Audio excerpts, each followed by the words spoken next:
But we've got one more special surprise in store. Joining us on the show today are two people who probably need no introduction, but we're going to do it anyway. Founder and CEO, Mr. Chris Roberts. Hello, everyone. How you doing? How you doing? I'm doing good, Jared. Welcome to the spaceship. Welcome back to the spaceship. You opened the show today. I know. And Squadron 42 game director, Mr. Richard Tyrer. Hello, how's it going? Good. This is your first time on the spaceship. It is. It is. What you think? I think it's very nice. Very really comfortable. I'm just going to ask everybody how it thinks all day. So Chris, Rich, you're here. Are we going to talk a little bit about Squadron 42? Is that what we're doing right now? Well, yes and no. So both me and Rich have been our heads down working really hard on Squadron as well as helping out on the PU. And one thing that we've thought that would maybe better to reiterate is there's a huge amount of work that we're doing on Squadron that is going to make a massive difference to Star Citizen, the PU.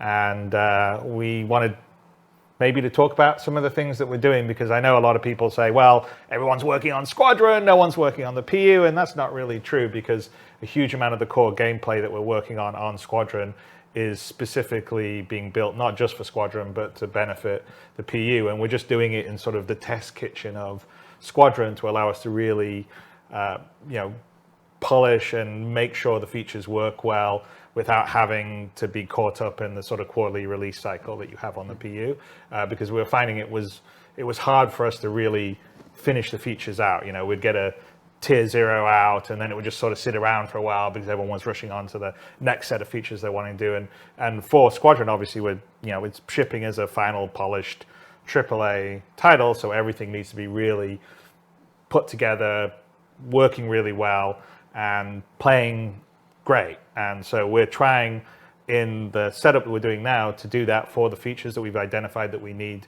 to make sure works really well for Squadron, but also will play across into the PU. And so we thought it'd be really useful to come by and tell you all about some of the subtle things and the gameplay aspects that we're working on that maybe you haven't heard from Todd or Tony or everyone else that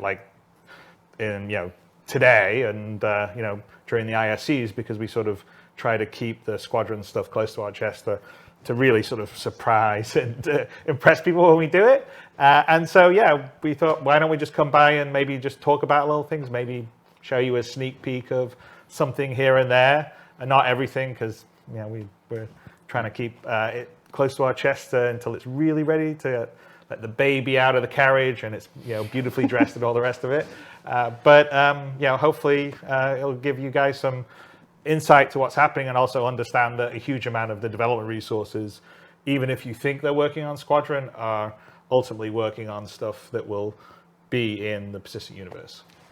So let's talk a little bit more about that before we jump into the actual features. This co-development has been part of the process since the project was first introduced 10 years ago. Congratulations on 10 years, by the way. Rich, talk to me a little bit about this co-development. You started with the PU, and then you've now gone over to the Squadron 42. So you've worked in both.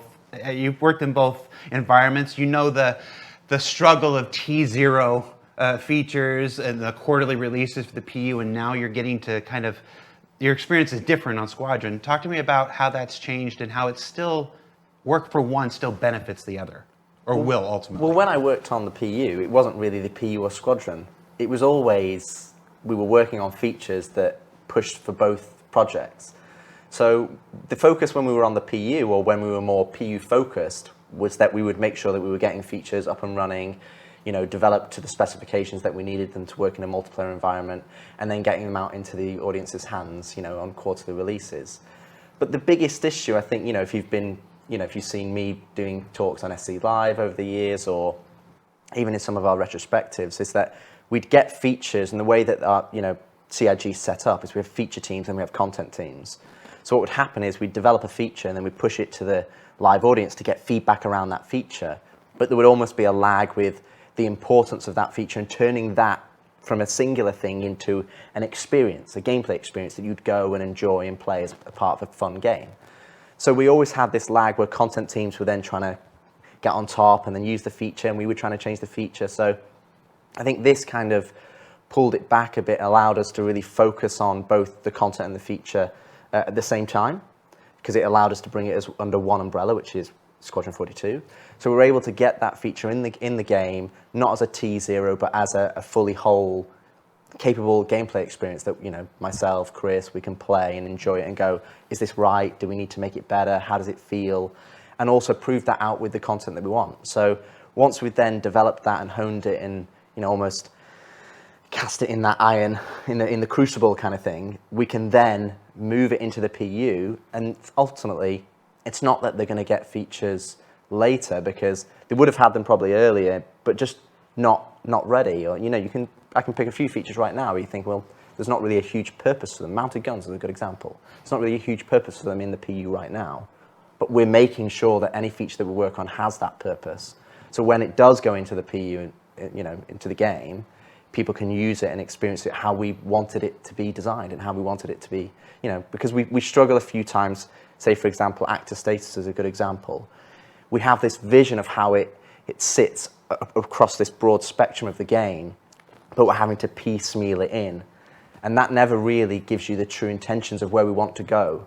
And I think this allows us to do that in Squadron, really hone it down and then give it to the PU audience. And I think, you know, fundamentally it's better for the development of the features, and it's better for the gameplay experience that both players will experience in both products. Yeah, and I think that's a really good point. Is that it's before we were developing the sort of features in isolation, and then they sort of went in to try to get used in Squadron and try to get used in the PU, but they weren't really developed iteratively with content, and so that's the reason why we sort of pulled back some of the stuff and are working on Squadron, is because then we can iterate it with actual gameplay content, which is what Rich is talking about, to make sure it feels well and right, with the time to bake it in without having to feel like, oh, okay, we've got a quarterly release out. And because, you know, there's a lot that goes on with the quarterly release in terms of it's not just that one feature. There's all these other things that go into it, and there's a whole process of publishing and splitting off the streams, and so there's a huge amount of effort and work every time you do one of these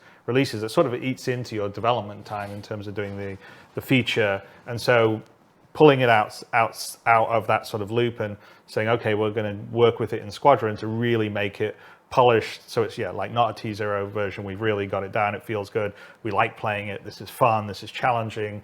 It feels good.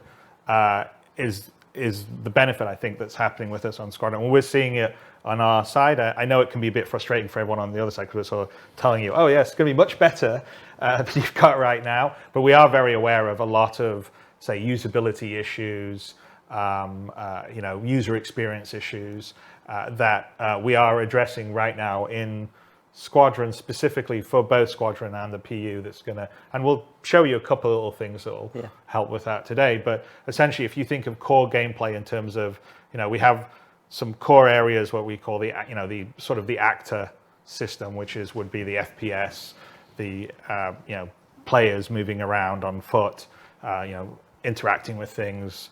The vehicle stuff, which like John Crew heads up, but the whole vehicle systems, and you've already seen some presentations today on things that are very specific to vehicles, like the sort of need for multiple speeds, and also the resource network, which is going to first roll out in vehicles, but it's going to be universal. All those are sort of core gameplay systems that we have, and so what's happening now is that we're taking some of these systems and really just making them work well for Squadron, and then bam, they're going to come across into the PU. Another good example, which hasn't been talked today very much by the vehicle side and the Need for Speed, but you probably saw, in the different modes, there needs to be more stuff on the HUD, and we've got a whole redesign that's happening on the HUD and the MFDs. That's going to be very different than what you have now. First of all, it's using universal building blocks instead of what some of the legacy stuff has in Flash, but it's going to be much more minimalist depending on what your context is. It's going to be, depending on what equipment you have, you may be able to cast some stuff to your visor, maybe not. And we're building this system to work well in all the ships used in Squadron, and then it will get rolled out to the PU, which has obviously much wider range ships. But as we're designing it, we're building it with both Squadron and the PU in mind. And so there's a lot of things, people have talked about the star map forever, or, so that has definitely been a major, there's right now, I think, 3 engineers, a couple of visualists on it that we're really sort of working to make, the new star map, which people haven't had. It's been in film yet. We're not quite ready to show you today, but that is going to be a much improved experience. But all of it, so navigation, traversal, combat, the whole feel of it, all things that we're really focusing on here to bring across into the PU after we've got it working really well in Squadron. And so I think ultimately it's going to be good for the PU, and a lot of things are going to sort of come together over the next couple of years. We're pretty excited. So we wanted to visit you and talk a little bit about it. I think there is 2 common themes that I think you'll see throughout the entirety of this talk as well. One is the fact that it's how we develop the features, that everybody looks at individual features, has got the microscope of that specific feature, but it's how they all interact together to create the game. So it's about bringing them all together to create that gameplay experience. And number 2 is that none of these are like, oh, we're going to get to this in however time, and we're going to work on that. All of the stuff that we'll talk about today is stuff that we're actively working on, and not in the inception, but we have in our hands. We can play it, we can see it, we're feedbacking on it. So it's something that we're fairly advanced along, and so hopefully we'll be able to pull back the curtain a little bit. Yeah, that said, some of the things that we're going to talk about, and I think we're about ready to start getting into it here. Some of the things will have aspects to show. Some of the things won't have aspects to show, like the star map, like Chris just said and whatnot. Some of the things will be presented in test maps because we don't want to give away any Squadron 42 specific locations and stuff like that. That said, I think we can maybe show some stuff in Asiato because people have we already that. showed one location. Yeah. So, yeah. So you guys ready to this enough preamble? Let's go. Let's start with Rich, you were the AFT guy. Now you're the whole Squadron game guy. But let's start with something that affects everybody. This is a first-person universe, after all. Let's talk about the FPS radar and the player interaction system stuff. What can you tell us about how this has evolved? It's interesting because we obviously, I think I've given a talk on FPS radar and scanning in the past, and I think the biggest thing that when we look at what Star Citizen is now, what's the first thing that you do? You're in your bed. How do you interact with the game? How do you interact with the environment that's around you? Doors, getting into your ship, how do you interact with kiosks? And a lot of the thing that we realized is that, and it's not something new, it's just something we've always wanted to get to, is how does the player interface with the game? How do they translate their controls and what they want them to do, ultimately in the universe that they're playing? And how does that then translate in the computer game so that it does what you expect it to do? And I think one of the biggest things was the player interaction experience, where we kind of use this terminology to understand that's like interact mode, personal inner thought, the player interaction system, all of these umbrella systems that kind of sit underneath this main kind of like saga, shall we say. And I think that's one of the things that we really want to improve and make better, because I think it's lacking right now. If you go and walk around the universe, generally having to go into interact mode, having to use the cursor, having to select things, and we've spent a lot of time trying to make the world physical and feel right and immersed, that you're immersed in it. Well, you can interact with things, like the props are interactable. Exactly. You can do things, you can push things around, you can move them.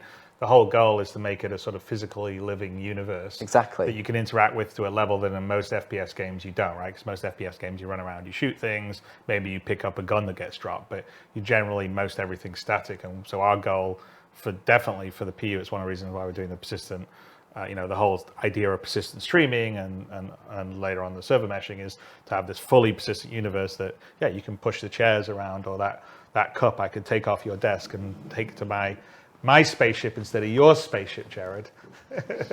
and it will be there and it'll persist. So obviously interacting with things is a huge deal. In Squadron, we have a huge amount of physical puzzles, interactions, in a level that I haven't seen in a lot of FPS games. So it's almost like a sort of story game and a puzzle game and a traversal game and a combat game and a stealth game and a flight game all rolled into one. And so we need systems that are easy to use. And currently what we have, ideas were good, but it's pretty clunky. So we've been really focusing on it because also we want you to be able, keyboard, mouse. What if you joystick? What if you have a gamepad? We need to make sure all that stuff works well. So we don't want to have 400 key presses you have to remember to do stuff, and we don't want it to take forever to interact and do stuff. And so we've really been thinking about it. Those are, by the way, have been large complaints on the PU, just getting in, new person getting into the game, like, how do I get out of bed? How do I do some basic stuff? How do I understand? Right now it's sort of trial by fire. I mean, I think, there's a lot of people, it's almost like, I don't know whether it's a From Software thing where it's like, oh, I managed to beat the challenge of Star Citizen and I actually got to my ship. But we need to make that better, and so that is actually one of the big things we've been focusing on, and the player interaction system. And by the way, these have been plans that have been around for quite a while. Absolutely. And Rich, back when he was in charge of sort of the core gameplay group, which was the AFT and the weapon teams and the actor tech team and stuff, that was on the list of things to do. It just because of what we talked about, the release cadence in Star Citizen on the alpha, it just didn't get to it yet. Well, we're getting to it now, and we're working on it. So I mean, part of it is basically removing the barrier. Yeah. So removing the clunkiness, as Chris said, to how to interact with with the environment. So what we've kind of gone to kind of this weighted system. So if you're walking over to a trolley, you shouldn't have to look exactly at the handle to be able to go, oh, I want to use the trolley. You just want to be able to go over there, and the game, you go, I want to interact with the trolley. You just press F, and the game should know, yeah, they want to interact with the trolley. So if I'm looking at your desk, for example, you've got quite a lot of things that I could pick up and take and do whatever I want. But you want to be able to just walk over there and not have to go into a mouse cursor mode to be able to then select it. And you should just be able to go, I want to look at the green ship. I'm going to pick up the green ship. I want to look at your little mini ship over there, or the book, or your coffee cup, or whatever. And you just want to be able to go and look at those things, press F, and you need confidence that when you're looking at something, and we have the user interface to tell you that yes, this is the thing that you're going to pick up, and you don't want to have to go into this separate mode to be able to do that. So I think that's one of the fundamental things on the player interaction experience, and that's such a pervasive system across the entirety, because it's the same when you're in a cockpit. In a cockpit, or you're walking around, or you're in EVA, or you're crouched, or you're prone, or all the different environments that you're in. You need to be able to just effortlessly interact with the game world, and you want it to just feel natural and immersed, because you want to get involved in what you're doing in the gameplay, not have to fight the controls. And then on the other side of things, which is FPS radar scanning, it's actually kind of being split into kind of a twofold. The first area is kind of what we're calling kind of like a quick scan. This is something that, again, if you think of the Star Citizen universe, it's very detailed. That's one of our strengths, that we're detail at scale. And so you want to be able to go in and understand all the individual pieces, that you can go in and go, I want to move that thing, or I want to go and get in a giant ship. But sometimes it's quite difficult to realize, okay, what is environment, or what is interactive, or which bits are relevant to me. For example, if you look at Uncharted, they have, painted areas to show you where you need to go and where you need to navigate. But, that's not Star Citizen. Star Citizen's built on realism and the reality of the world. So what we want to do is have kind of like the radar and scanning system, where you can do this kind of like quick ping or quick scan wave, single button. And that is kind of just for your local environment.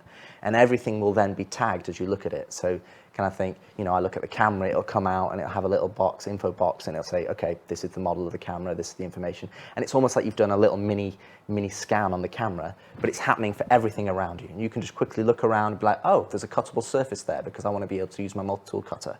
Oh, there's a vent there that I can get access to. Oh, there's a terminal there that I can hack. And I'm getting that information. It's almost like that Blade Runner-esque of like, I go into a space and I can go, okay, what are the ingredients that I have to play with as a player for me to be able to progress to the next area?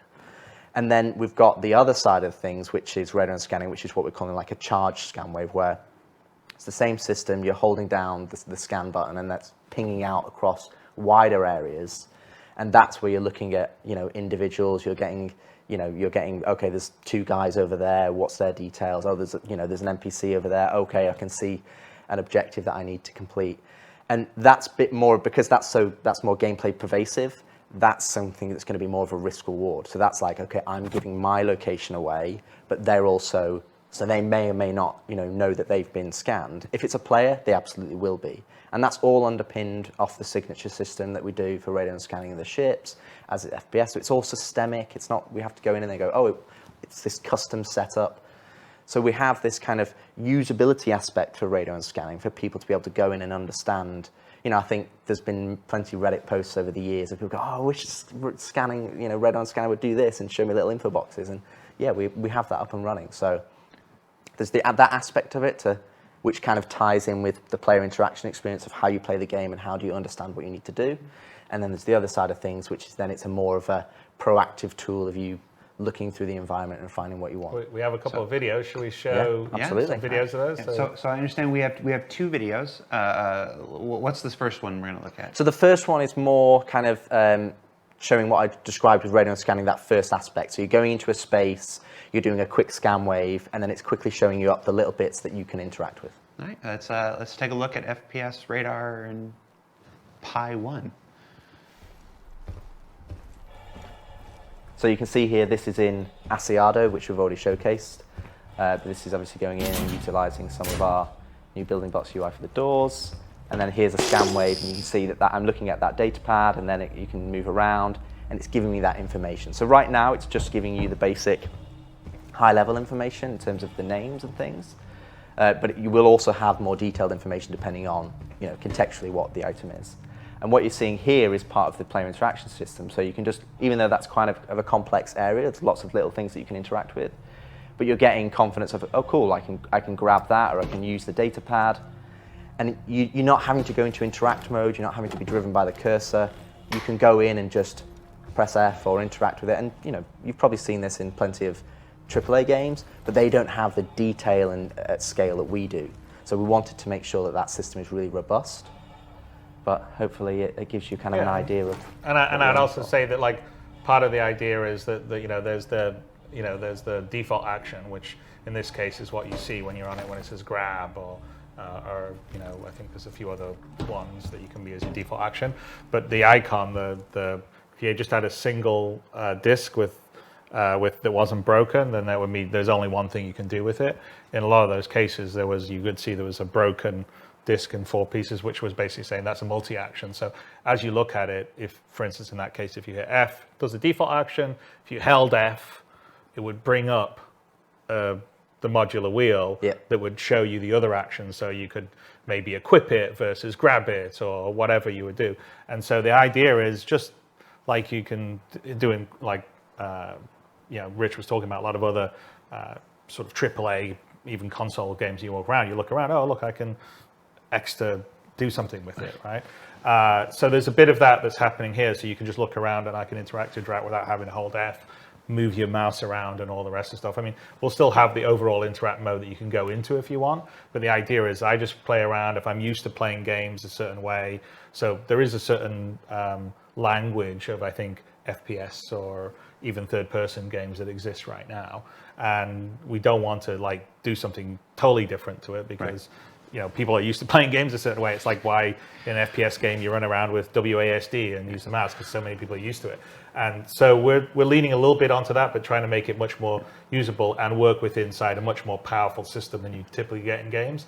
And so even there, you saw there's a lot of interactables. You look at them, you can move them around, do all these different things with it, and hopefully it'll be much more intuitive for players in Squadron or Star Citizen. And that default item actions is a good point, because that's also something we've gone to and we're changing in the fact that we want everything to have a default action that essentially you go over, you press F, it always does that default action. But let's say you're harvesting harvestables and you want, the default action is that it picks it up and puts it into your hand, but you want it to always be to store into your backpack. You'll actually be able to go in there, right click on the item, when you're in interact mode, bring up the wheel, or like Chris says, hold F and it will bring up the wheel. And that will replace that list that we have currently right now. And you'll actually be able to remap that in the game, 3 clicks, and you go, I don't want it to be pick up into my hand. I want it to go straight into my backpack because that's what you're doing right there. So then you can go and have it, it allows us to give the interaction system how we want it to be by default, but then it puts the onus on the player. If they want it to go, they want a weapon to always go to their backpack because they're happy with the weapons they've already got and they're going looting, they just want it all to be stored, they can do that out of the gate so it doesn't always go into their hands. And they have that customizability to be able to interact with the environment and the objects that they're looking at. Before we move on, we have a second video. Yeah. Yes. I haven't seen this one. You want to set it up, or you want to just go into playing it? We Sure. should play it when we Yeah, talk play about it. So I mean, the second one, essentially, what we're about to see is kind of what I talked about. This is the second half of radon scanning. So this is where they're still getting the environmental information, like whether you've got a vent or a terminal or a hacking area, but you're also now getting information about the enemies and the AI and what's out there. So it's a wider and broader. Yeah, I mean, this is where you basically, it's almost like whether it's X-ray vision or you can hear it through the wall, but you could track someone on the other side of a wall, but you're doing the charge scan, which is much more risky because it's noisy. And if people go, oh, someone's scanning, maybe there's someone over there and they can track you down. But it'd be useful in like when you're stealthing around, it's like you're going to go around a corner, you don't know if there's some enemies around the corner and you want to find out. You use this. It's very useful. Yeah, having played lots of levels. Definitely, because in Squadron, we're trying to have a certain amount of realism. So you're not just going to go and gun down 400 people. So we want you, when you're in situations, you're outnumbered and you have to, it's more of a stealth game in the FPS than it is a straight out run and gun shooter. Bring it to the point of realism, then bring it back to the point of fun, as you said. Well, there's a lot of fun stealth games. All right, so I want to see this clip. I haven't seen it yet. Let's roll FPS 2. So what you're seeing here is that he's going to do a scan wave in a moment. Essentially what you'll see is that it's now penetrating through the walls, and now you can start to see the slavers that are in this environment. Now these slavers don't necessarily have a radon scanner, so they're not able to pick you up. So what will happen is when you do a scan wave or a charge scan wave, your signatures will basically skyrocket. So that's what will give you away to other people. So in the PvP environment, you're only getting, it's a big risk. If you want to do it, but you're giving away your location. So if you're willing to do that, then so be it. But in a more of a PvE environment, what we're going to do is we're going to have tailored. Some enemies will have radon scanning and some won't. So if they do, then they'll be like, hey, I've just been pinged, and they'll get your location and then they'll go and investigate. So what you're seeing here, on that video is kind of a wider, broader area and seeing through the walls, whereas the first one is kind of a more limited scope. And you can, it's up to the player to choose which one they want to do. The first one is really more about just, we want to encourage the player to go into an environment and go, okay, cool, I'm in this room. What things do I have to interact with? And then the second one is more of a wide escape, like Chris said. When we're playing our stealth levels, you need to have kind of a good understanding of where they are, and it's only temporary. And you will have a cooldown on that charge scan wave, so you're not just going to be able to spam it there forever. It's like you get a temporary picture, and you go, cool, I've got a good snapshot. Now I'm going to make my move and go forward. So while we're still here on the first-person experience, the player experience, let's stick to a couple more topics that are related just to the player before we move into ships and bigger stuff. Ledges and ladders. Everybody knows the struggles of elevators in the persistent universe, but that's not the only way to, traverse the universe to get around and stuff. I understand that you guys have made a number of improvements to mantling over ledges and how to use ladders. I mean, Legends and Ladders is kind of the best game I ever played. It's like a board game. Yeah, exactly, absolutely. It's kind of two features that we're focusing on. But I mean, as Chris said, in terms of Squadron development, we're looking at improving the entirety of the traversal experience. How does the player move, and just from general locomotion and how that feels, and then in terms of the traversal moves, so vaulting, mantling, ladders, and so on and so forth.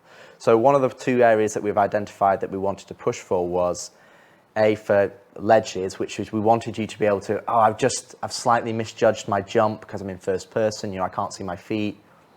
And it's, it's kind of frustrating. You're like, it's just right there. If this was real life, I'd just put my hands out and grab it, right?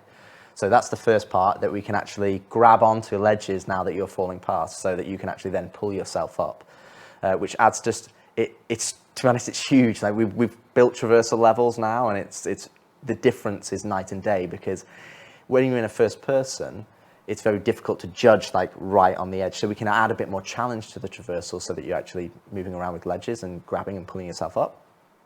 And then the other side of things, which doesn't necessarily sound that interesting in terms of, oh, it's improved ladders. But again, is if you play the Star System right now, you get onto a ladder, you're looking bolt straight forward at the wall, you're locked, you can't look around, you have no spatial awareness. It's just, that's it. You're locked in, you can't get off halfway, you can't jump off, you're kind of very locked. So what we've done... Jump on halfway too. No, exactly. So what we did is we kind of leveraged how we did body dragging, and that, you know, even though you're attached to this thing, you want to be able to look around. So you can attach to the ladder, you can jump onto a ladder directly, you can run and jump onto a ladder, you can look around full 360 degrees, you can look around 90 degrees as you're going up. You know, and it's just a lot more fluid and a lot more, you know, it doesn't feel like, oh, now I'm locked in. It just feels like you're more of a human being on the ladder and you can look around.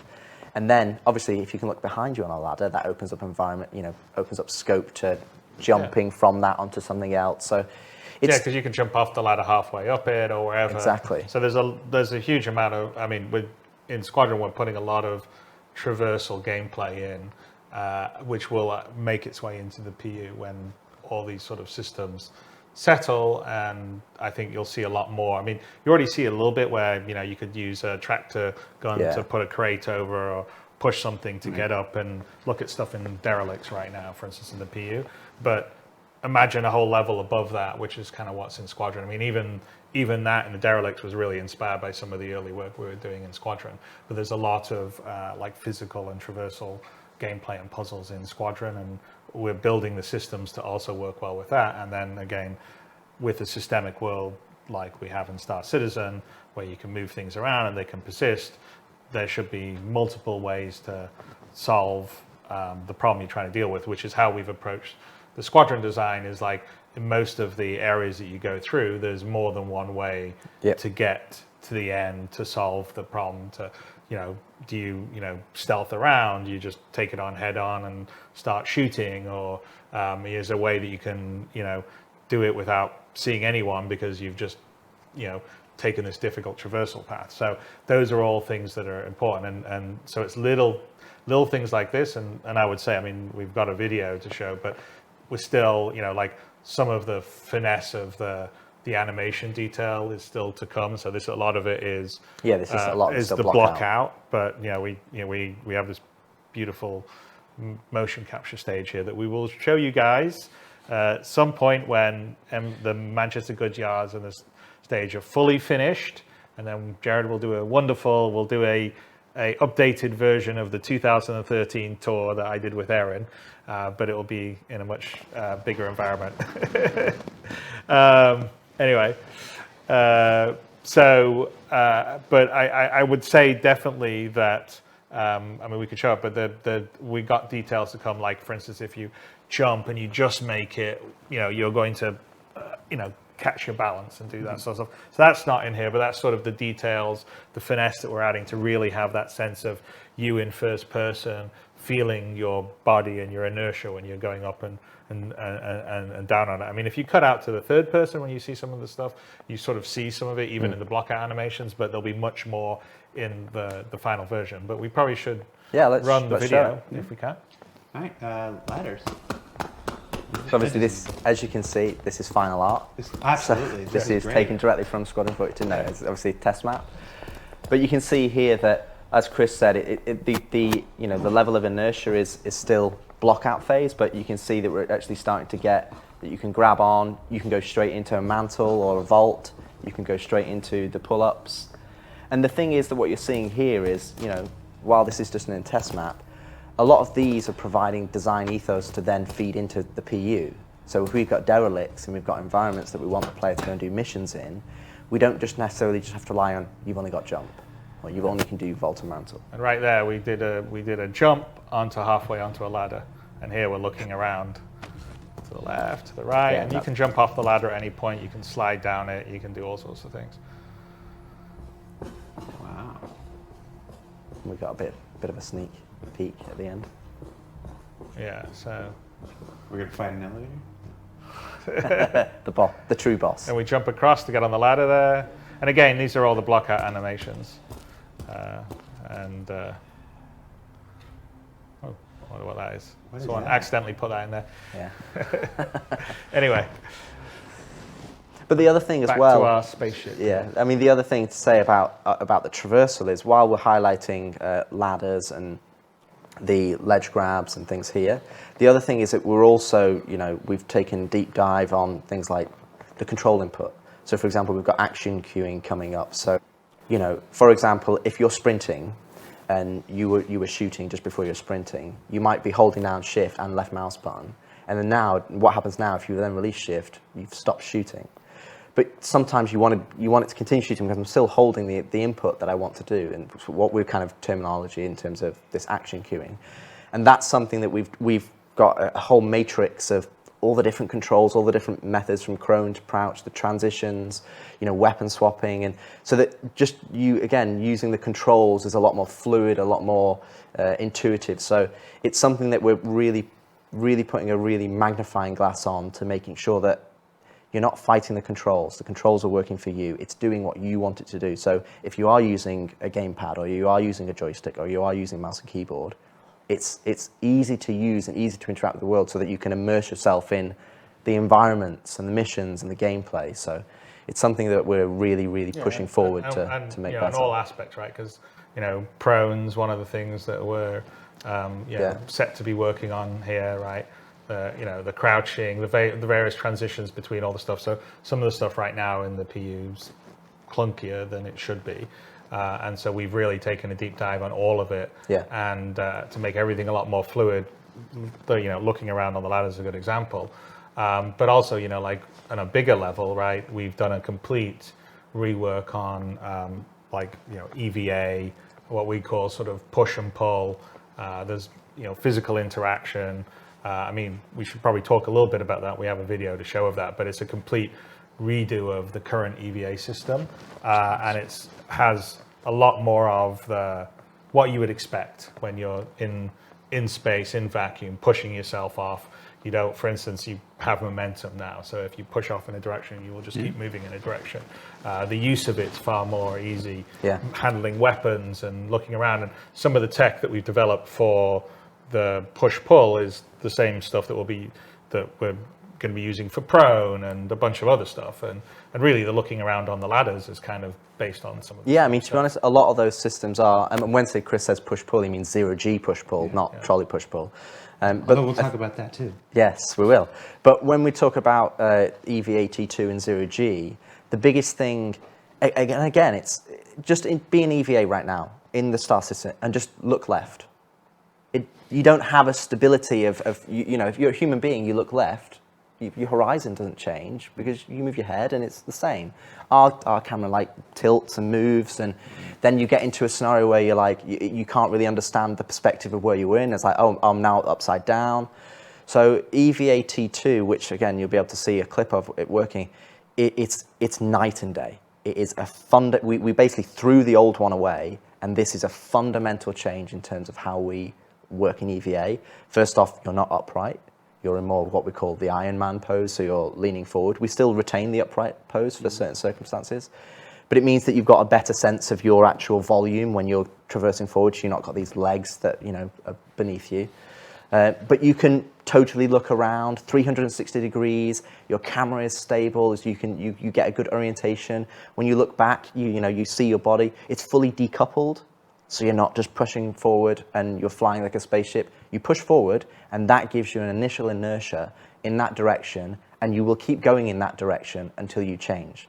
But then when you want to change, you just need to look at another direction and you push that way. And the way we've implemented it, it's almost like your suit's kind of similar to the IFCS on the ships, that it kind of counters the forces and then allows you to go in that way. We actually originally tried it where you would drift and actually do the curve, but it just made traversing more intricate spaces, which is what we want to do. Eventually we want to be able to turn gravity off in ships, and that you can take those down. It's definitely. I mean, that's part of the plan. I mean, we Absolutely. even, in the resource network segment, that's one of the things. So all of those tight, intricate areas that we've built over the last 7, 8, 10 years now, I suppose. that you can go into those tighter areas, you need it to be stable. You need it to be in a position where you can turn on a dime, that you can look upside down, that you get a good sense of what, your orientation. And I think that's something that we've really pushed ahead on EVA22. And to be honest, the engineering team have done a really fantastic job. I find it a lot of fun flying around in EVA. Yeah. And then I'd also say the other thing that we should point out in the longer term for the PU, not so much in Squadron because you're in a sort of pilot suit that has EVA as part of its setup, is not every spacesuit is EVA capable. So we're going to separate it where you have to have like basically an EVA pack, a rocket pack for you to sort of propel around. If you don't have one, then it's the physical push-pull. So you can move along surfaces, you can push off against them, you come close to something, you can grab it. If you're in close things and there's handholds, you can grab them and move them around. So we have this physicalized interaction that happens, and you don't actually need to have your EVA pack or jetpack. And then the EVA jetpack is if you go out in open space, that's how obviously you can stop or change your direction and do the rest. And that will be more limited on fuel. So I think long term in the PU, there's going to be some pretty interesting gameplay. So if you do, I don't know, a boarding action or something, maybe you need a spacesuit that has the EVA pack, or you're doing repairs out in space and your spacesuit with the EVA pack. Yes, you will not be able to repair the ship in that outfit right now, Jared. But I think it gives a really good. It's just going to give more options, more context, because like longer term, what we want to do in the PU is what you wear is important, right? So right now, everybody just runs around in a big suit of armor, a big space. And we haven't really turned on some of the features we've actually put in there that says, for instance, you shouldn't be able to sit in a seat of a space fighter in heavy armor. You shouldn't be there with your gun on the back. You should have a flight suit on, or you come into a city, you shouldn't be wandering around in heavy armor because that's antisocial. Maybe they don't let you go in there. So we want people to have reasons to wear different things, have storage. That's the whole point of the physical inventory system. And as we're starting to roll out, more of it's coming in Squadron, and then in the PU, that's definitely coming online. And things that we're doing like that with the the physicalized cargo and everything else. And if you look at all the new ships, there's always locker and storage. There's we have a whole system for outfits now that was first going to be in Squadron, but then coming to the PU, it's designed so there'll be a nice sort of locker, almost like a wardrobe system that you can go in and hang up your outfit and switch quickly into another outfit, or switch into this clothes, space suit, armor, everything. Yeah, so we want it to be your virtual second life, and we want to make it as easy as possible for you to manage all these different things that you can wear for different roles. And EVA is one of the minor parts of that, where, like I said, you either have an EVA suit with a pack or not, but you still will be able to move around. And we should probably run the video so we can. Good job bringing it back around to EVA at the end like that. Let's take a look at the EVA video, see what we're looking at here.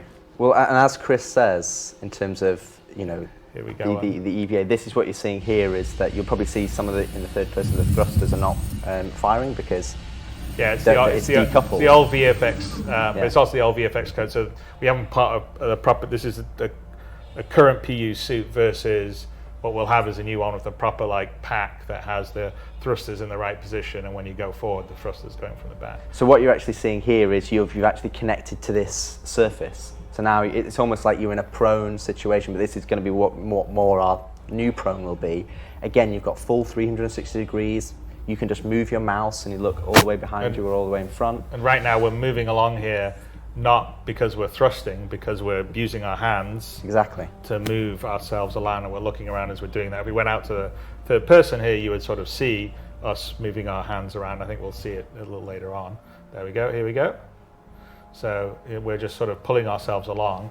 And if we wanted to at this point, we could stop and we could push off against it, and then we would just go floating out into space. So that's the sort of idea of what we call push-pull.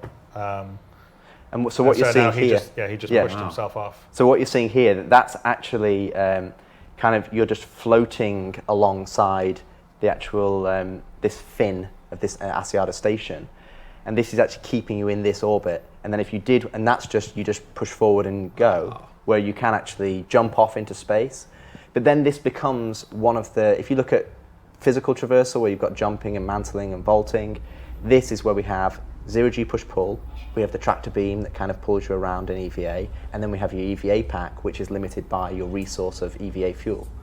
So this allows you to kind of manipulate and go in EVA, and allows us as developers to build EVA traversal spaces, both wide-ranging and both small scale. So yeah, here's I mean, we were before in first person looking around, but here's us cutting out to third person to actually show you what your character and body's doing. And so there's a lot of, I mean, and these are still blockout animations actually, but so there'll be a lot more like nuance or fidelity to it. But yeah, you have a lot more control, directional sense, ability to look around, ability to stop yourself. So I think, in this one, we're going to come up close to the glass above it. Yes. And you're actually going to see us, like if you fly into something, you sort of arrest yourself, again, block out animation, but you're going to, as we get down close to it, I think we're going to come down, you'll see as our character comes down here, our player comes down here, put our hands out to brace ourselves to stop ourselves on the glass here. So all of that's like systemic, that's not marked up or anything, it's all ray casting, seeing if things, you brace yourself when you come up against, hold on, arrest your thing, you can push off against things. So we've spent a fair amount of time and engineering on all this, but it's not just for Squadron, it's going to be, it's obviously useful in some of the environments of Squadron. This is one of them, obviously the acid aerospace, you're going to look down on the slavers that you saw in the earlier scan, but the use of this in the PU is going to be massive. And also the big thing that Chris said there is it's systemic. There's no markup. If you want to go and climb all over a ship, you can do. If you want to climb over a space station, you can do. If you want to climb over anything that's in EVA, it has a surface, you can put your hands on it. It's got a big enough space to put your hands on it. It will work. So there's no like, oh, it only works in this scenario, or it only works in this scenario.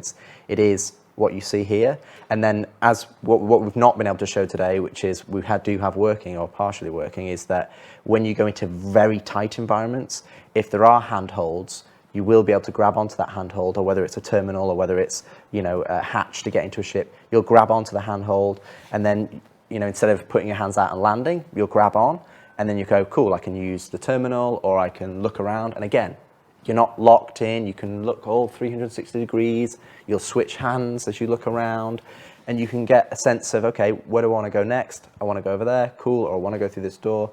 And it works in tight environments, wide scale environments, and fundamentally, it's a lot nicer to play than our current version, which is just, No, it's massive for the game, so I think there'll be a lot more sort of EVA, external action. Yeah. The combat's better, it's much more stable. I think we'll see a lot of puzzles and traversal in the PU that can be built from that, because we don't really, we have a lot of stuff down on planets, but it would also be nice to have more like exploring more the sort of derelict asteroid bases kind of things, and EVA. I think we all love science fiction, obviously. We're making these kind of games. That's sort of a lot of classic sci-fi that you see. So we spent, that's an example of us being able to spend the time to really think about how we want the system to work, how best it's going to work, and bed it in on Squadron, and then it'll be something. Because we did 2 or 3 iterations. We did, we did 2 or 3 iterations of how we wanted to do it. Did we want to have this Iron Man pose? Did we want to have it upright? Did it blend between them? And we were playing it, and it's like, oh, it doesn't feel right. And now you can just, you know it when you get it right, because you can just go, and you're like, oh, this feels really nice, and you just end up flying around the level and connecting things, and so yeah, this unlocks content for the PU. Oh, absolutely. I mean, I purposely didn't watch the videos. I wanted to be able to react as honestly while we were recording these as possible. And I know you said those were blockout animations, but as somebody who's been with Steve Bender on a Friday night at the Oust House, like, that looks just like Steve Bender? Yeah. Steve Bender crawling around. Sorry, Steve. But no, it looks great. And I think everybody who saw that now is going to see the potential the absolute gameplay potential for all kinds of zero-G gameplay possibilities. That is really, really no, cool. that's great. I mean, there's some other. I mean, there's some smaller things, like we have one other thing here we have a video for, which is, it's not as big as a system as, like, say, the EVA replacement, but like the hover trolley that we've got. I know that I saw. I really like the hover trolley. Yeah, no, I like it really a lot. like I it. saw the Reddit thread saying, "Why doesn't someone do a hover trolley?" Well, actually, that was something we've been working on for quite a while. But the thing we can show you here in a few minutes. But the thing that's really good about this, because obviously the physical trolleys, the wheels get caught. I mean, just like in the real world, right? And you've got problems of going upstairs and all the rest of the stuff, just like you would in the real world. Is that it sort of opens up the potential, and this really plays into the PU. We use it in Squadron for certain things, like you'll see in what we show here. But for the PU, it's actually much more interesting because now you have the ability. We always had this design for our like bigger cargo containers, right? Ones that you can't just pick up yourself. We originally had this design where there was sort of a grav-lev system where you stuck in this thing and the grav-lev, it would come up, and then now you can push around a huge container. And we're moving for physicalized cargo. It's going to be in 3.18. I think Tony's trying to squeeze a few things in. We'll see if he manages to get everything in. But this isn't necessarily going to be in 3.18, but it will come in probably not too far in the near future. But this allows you to not just have your little tractor beam and pick up something and move it around, but okay, let's have a bigger container. And what happens if you turn it on, up it goes, and then you just push it into your cargo hold, turn it off, locks into the cargo grid. And now that cargo container, imagine a bigger one. Well, what happens, like right now in the inventory system, you can put things in your local inventory of your ship or other various inventories. Well, imagine your container, say one of these bigger, like maybe a 16 SCU one or whatever, that's sitting there, and now I can place, I don't know, large vehicle items in it. I can place all sorts of stuff in it. So I could load up this container, I could push it into my ship, then I could fly it off to some remote planet and put it next to, where I'm camping out, or longer term where you say maybe a player base or some group of players with persistent decide to take over a derelict or something.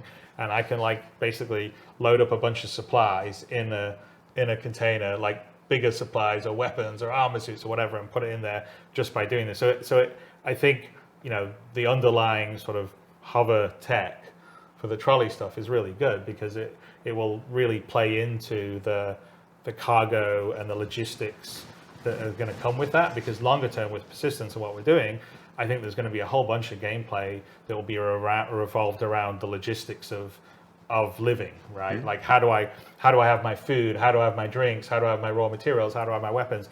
If two orgs are fighting a war over a patch of land, someone's got to show up with extra, ammo and missiles and all that kind of stuff, or weapon replacement, especially as we get repairing and the salvaging and stuff. Okay, well, rather than have to fly it to a place that can do your repair, maybe there's an on-field repair that's happening right there, and someone's changing out a broken weapon for another weapon because you've loaded it up and stored it in your container. So there's the possibilities in the PU is huge, and this is an example of just little bits of tech that we're putting into Squadron that we're planning on bringing it across into the PU. But in the PU, they just have a lot more potential, like the EVA. So. Yeah, I mean, the biggest thing about trolleys is when we approached trolleys with the physical trolleys, was that we wanted them to serve two purposes. One, we wanted them to serve a purpose that is more traditional games, which is, I can move things around, and that allows me to create, traversal opportunities for me. If I'm blocked, I can move a box over here, and I can get up higher now, which is kind of what the more physical trolleys are kind of better suited for. And this is another example where we kind of put trolleys into the PU, but there wasn't really a use case or a best use case. So that at the moment they're just used as enemies, or I've seen people fly them as missiles out of ships, but they're not really utilised for what we want them to use. And then you've got the other side of trolleys, which is we want them to be used for cargo loading. Now, again, we've got a lot of ships, we've got a lot of different ramps, the scales of those ramps is larger, and with hover trolleys, when you see the video, you can push them downstairs. You can push them up any ramp. The weight that you're having to physically push a physical trolley, which is taken into account, hover trolleys, you don't have to worry about that because, let's play the video. Let's see the video. Let's see the video there, and We've you can hyped see this it. up now. Hover trial is the most amazing thing in the world. Yeah. Here we go. So you can see here, this is actually a slaver pod. So it closes down, it's on the floor. We're going to activate it. Lever takes up now, grav lev's on. You get hold of it, bam. And by the way, the new interaction system's not working in this demo here. This is a separate build. But as you can see, it's getting pushed over bulkheads. But this is essentially a really big improvement for us because we want physical cargo, and we want physical cargo to be a big deal in the PU, that you have to move that cargo, you have to make decisions on how long it's going to take you to load it up, not just buy it from a kiosk and it appear in your ship. So this gives us the ability to do that and, like Chris says, move much larger things than what you'd normally be able to push as a human being. Yeah, I mean, this happens to be just a slaver pod, but obviously you'd be pushing, as long as it's grav lev equipped and has the sort of hover device, then like I said, you could have large shipping containers and stuff like that. And this is all underpinned by our grav leg technology, so the same, as a Dragonfly, or eventually you'll hopefully be able to move much larger ships if you need to rearrange them, or when you're moving things around on your homestead or whatever we do eventually. And we've actually had this working on a planet, so you can just push this over planet terrain. You don't let go. You stay stable because it doesn't actually undulate unless there's something actually physically touching it. So it allows it to be much more stable. And what we want to do for your cargo loading is that we'll use a system similar to the cargo grid that you'll be able to snap things on top of it. So if you have a flat platform, you'll be able to snap cargo boxes onto it so they won't fall off. Then you'll be able to reliably move them without frustration. And again, you can see some of our design ethos coming through is that we're trying to remove the barrier to entry. We're trying to remove the control mechanism, the things that frustrate you as you play the game, and kind of make that a lot simpler. I see this and all I can think about is Spock and the photon torpedo tube. That's true. Yeah. Very cool. So we've talked about a number of things now that are related to the player, to the first person and stuff like this. And we got a couple more we're going to come back to later. But let's move up into spaceships. Yep. Because spaceships are a big part of the experience. Our heroes. We just had earlier in the day, we had our flight experience a segment where they talked about master modes and quantum boosts and stuff like this. But at a higher level and stuff, let's talk about how the flight experience is changing a bit through the work in Squadron 42, and anything you want to share with us on that. I think the biggest thing for me, and I think it's what Chris and I have talked about, is the difficulty of developing a game over a period of time when it's a live product, is that you're developing things in isolation and you're putting them out. So you're going, okay, this is our T0, this is MFDs. And okay, now we want to do the flight HUD. And we put the flight HUD. And now we want to do this section. And what happens is, maybe it's a different designer over the years, or maybe it's someone else, or maybe they've learned from what's happened or gone out previously. And lots of things come together, but they don't necessarily feel right, because they've not been approached where you've gone, we're going to do it all at once. Because you can never do it all at once if you've got to hit quarterly releases. Right. So with Squadron development, what's it allowed us to do is allowed us to look at the HUD and the MFDs and everything together and go, well, actually, we don't need all that information on the HUD if we've got it on the MFDs. Or we don't need all the information here if we've got physical switches. And it's allowed us to approach the design of the cockpit experience holistically so that we can go, okay, let's pull all this noise away because we've tried to fit everything onto the HUD. We've tried to put everything on there. You need to know your G-forces and your heading direction and I need to know my ammo and master modes is a good way of going down that road, is kind of going, okay, we want to have traversal and we want to have combat. So if you've got SCN, combat. If you're in QCM, you're in quantum mode, so that's traversal and flight. And then we've taken that approach and gone, okay, well, do you always need an altimeter? Well, no, maybe not if you're in space. Maybe you only need an altimeter when you go down to atmosphere. Your MFDs, if you're in SCM, what do you really care about? Well, you care about your health, your weapons, your target's health, how they're doing. But as a default experience, we're only giving you the information that is needed to you at that point in time. And what we actually saw is that you're flying around.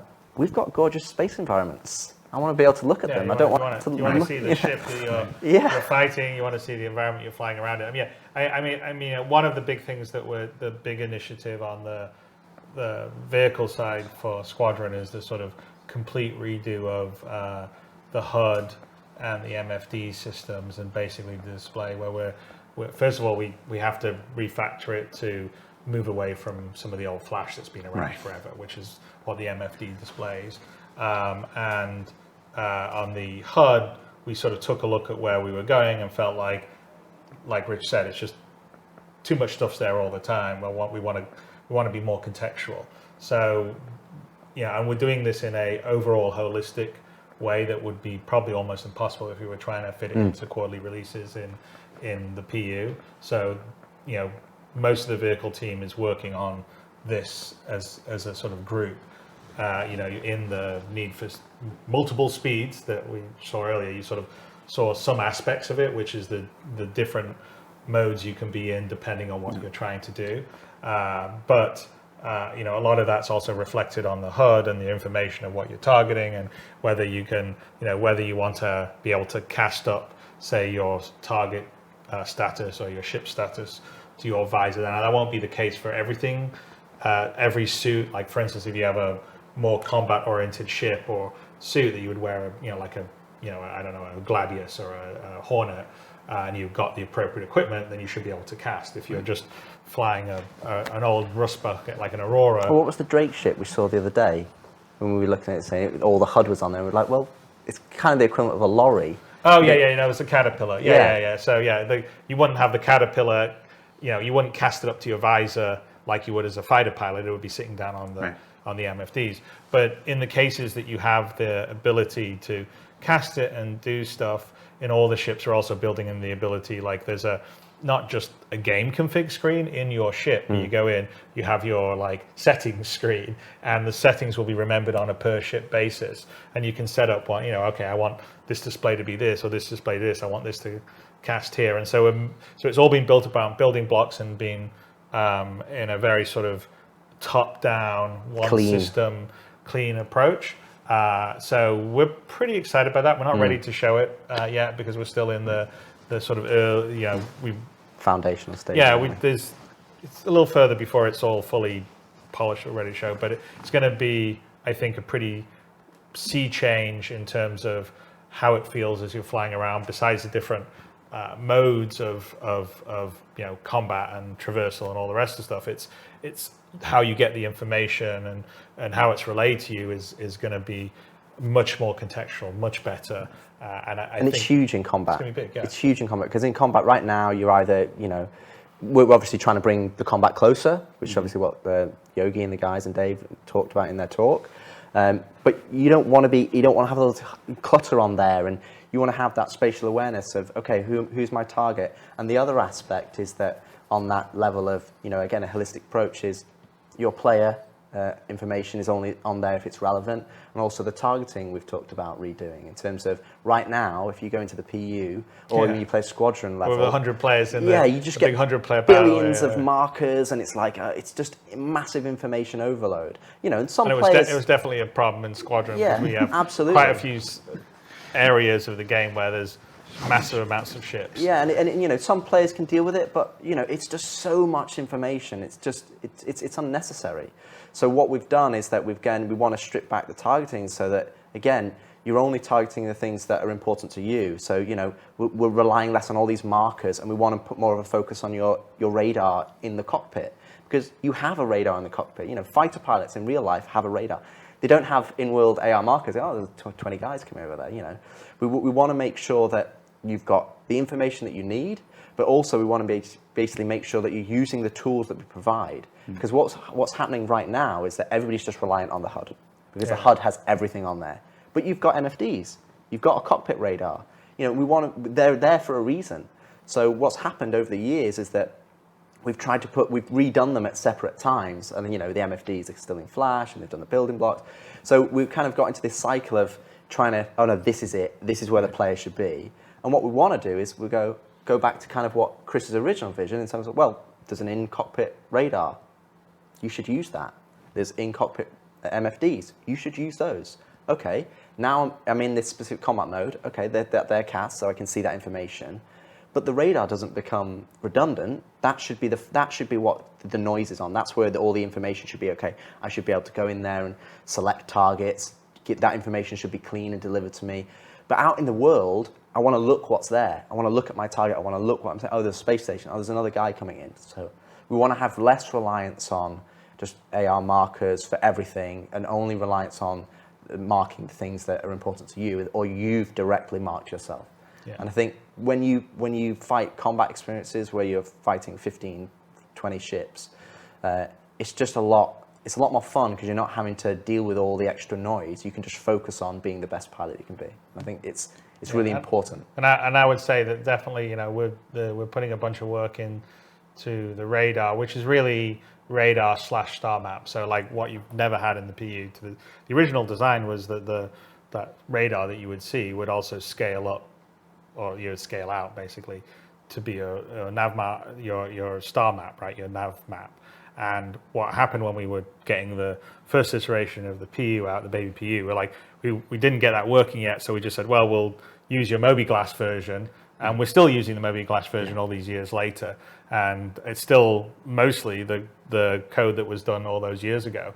And that's when I mentioned at the top of our talk that the star map. Well, the star map's really a star map and radar, because you can zoom in and zoom out, and you can zoom all the way to the radar level or zoom all the way out to the star map. And we've put a huge amount of work into making that much more fluid, much more usable, much visually better, and also having the information there and the interactability. So like you can be zoomed in and you can be looking at your radar and you can mouse over contacts and you can get the information from it. You can click them and then that will now select it as your target and do a lot of things that haven't really been there. So I think a lot of players, because we haven't delivered, and this is sort of at the top of the talk that Rich was talking about, was because we haven't delivered all the things.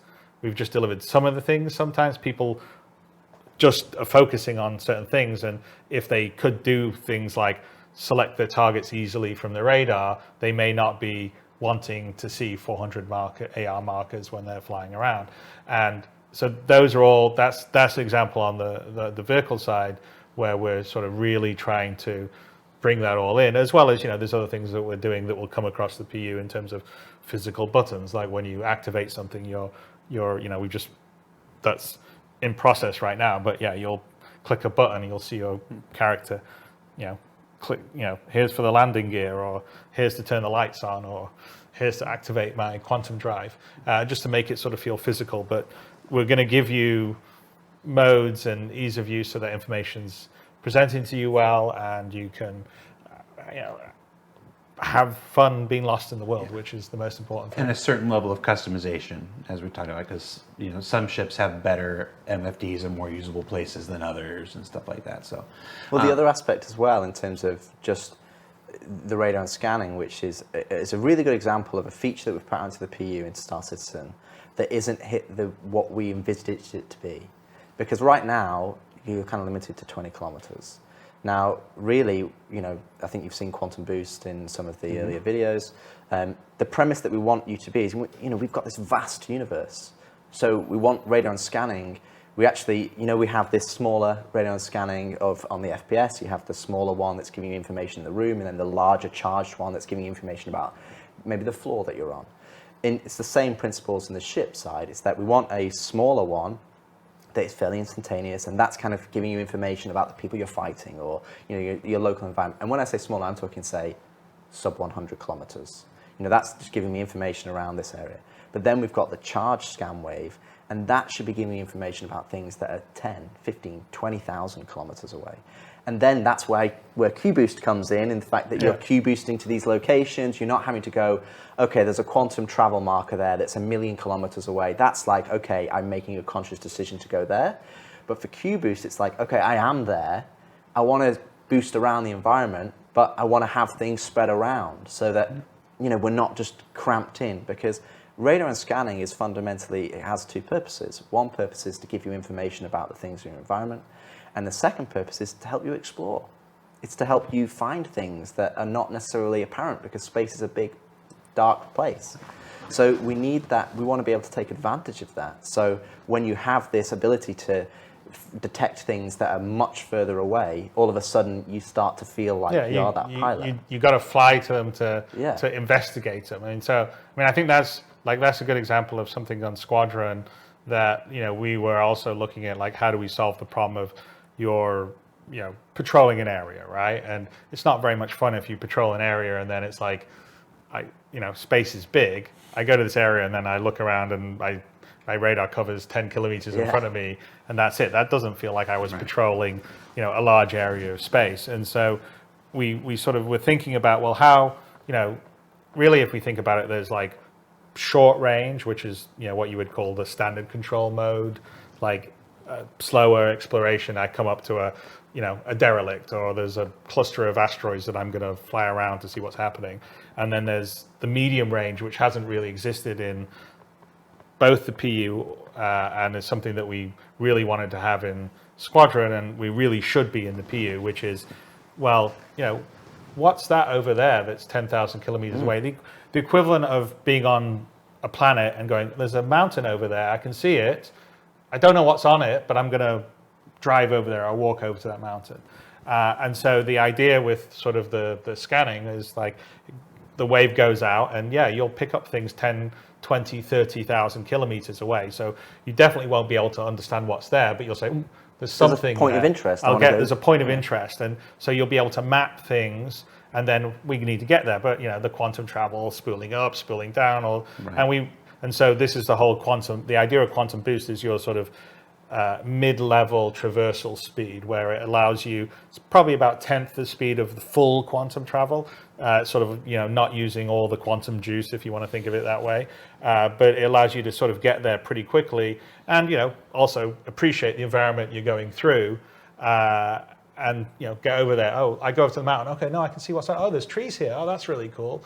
And that opens up a whole bunch of gameplay. I mean, definitely helps out in Squadron, but in the PU it's massive, because in the PU, when this rolls into the PU, now you can have exploration gameplay in space. So for instance, you could Which we've never had. Yeah, we've never had. So you could be in, a big nebula gas cloud and you scan and I get a contact 20K away. Okay, I'm going to boost over to see whether, I come up, look, it's a derelict, or there's a abandoned mining station, this group of rocks over here, or I go over here, and we can even in the PU be in a case where you can sort of almost sort of procedurally generate some points of interest when you start to scan that you can go and visit. So I think the whole idea of sort of these three sort of levels of traversal. One is you sort of regular, non-quantum one, where you're just using your regular thrusters, which is much more sort of limited and, works for,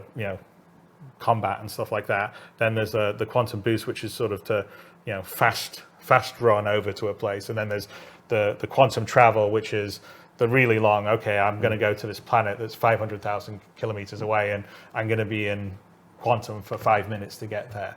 And I think that's going to open up a huge amount in the PU. It makes a big difference to the gameplay. I mean, it makes the exploring in Squadron in space feel much bigger. Yeah. Because that was the thing we were trying to follow. And I think it's a problem in the PU right now, is when you're in space, it's sort of like, most of it is, it's point to point. It's empty for you, right? It's like you spend your time around the space stations or, some asteroids here around the planet. But we want to open it up a bit more and have that idea of, I can detect something, I want to investigate it. So the whole sort of exploration, investigative gameplay that can happen in space now, because of these different modes of travel and the scanning, is going to be a huge deal.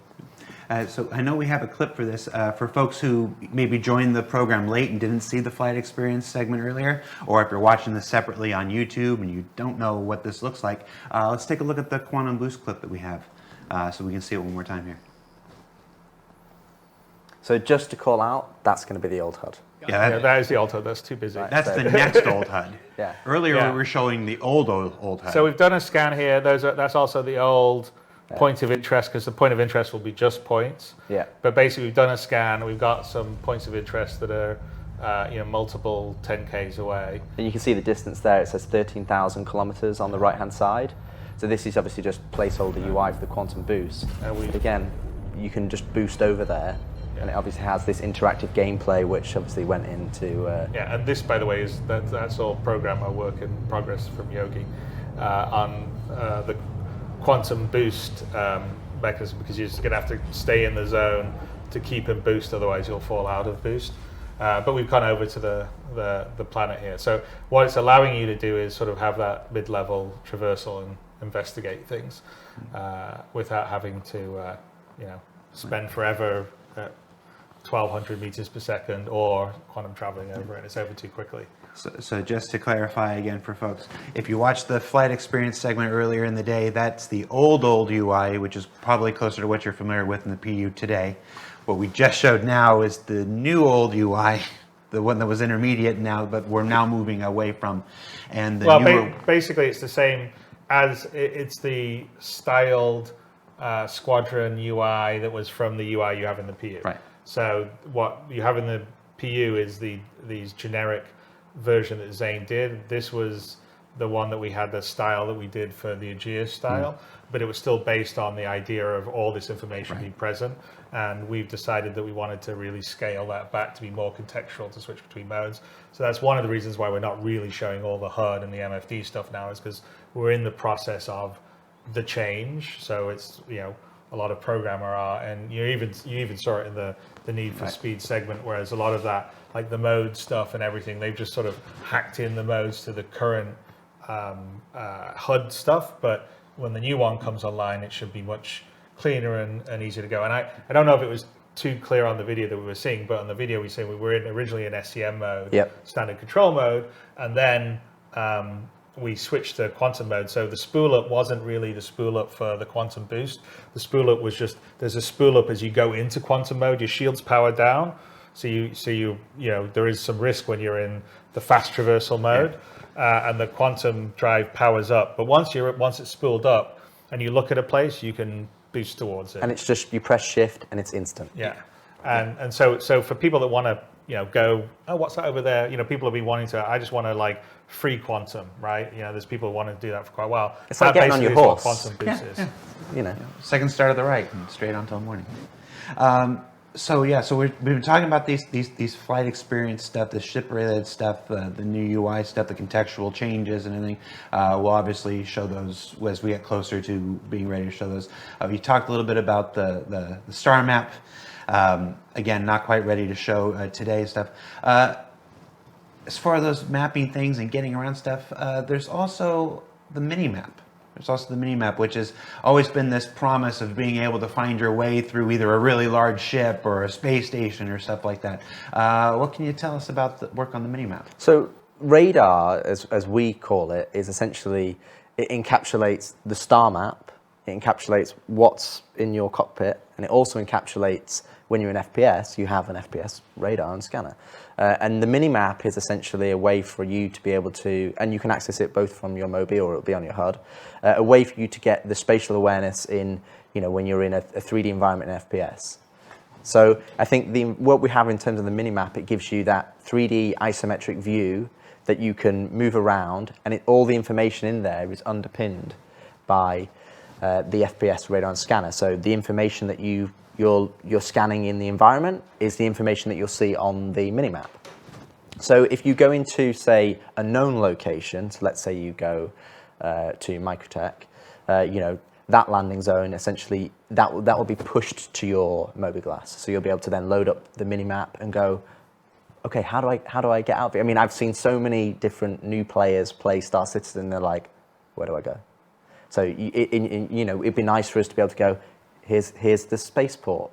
Here's where you go and buy food and drink. Here's where you go and buy weapons. And you can just go, cool, I open up my map, and it's like, oh, that's where I am. Oh, that's where I can go. And it gives you a map at your fingertips.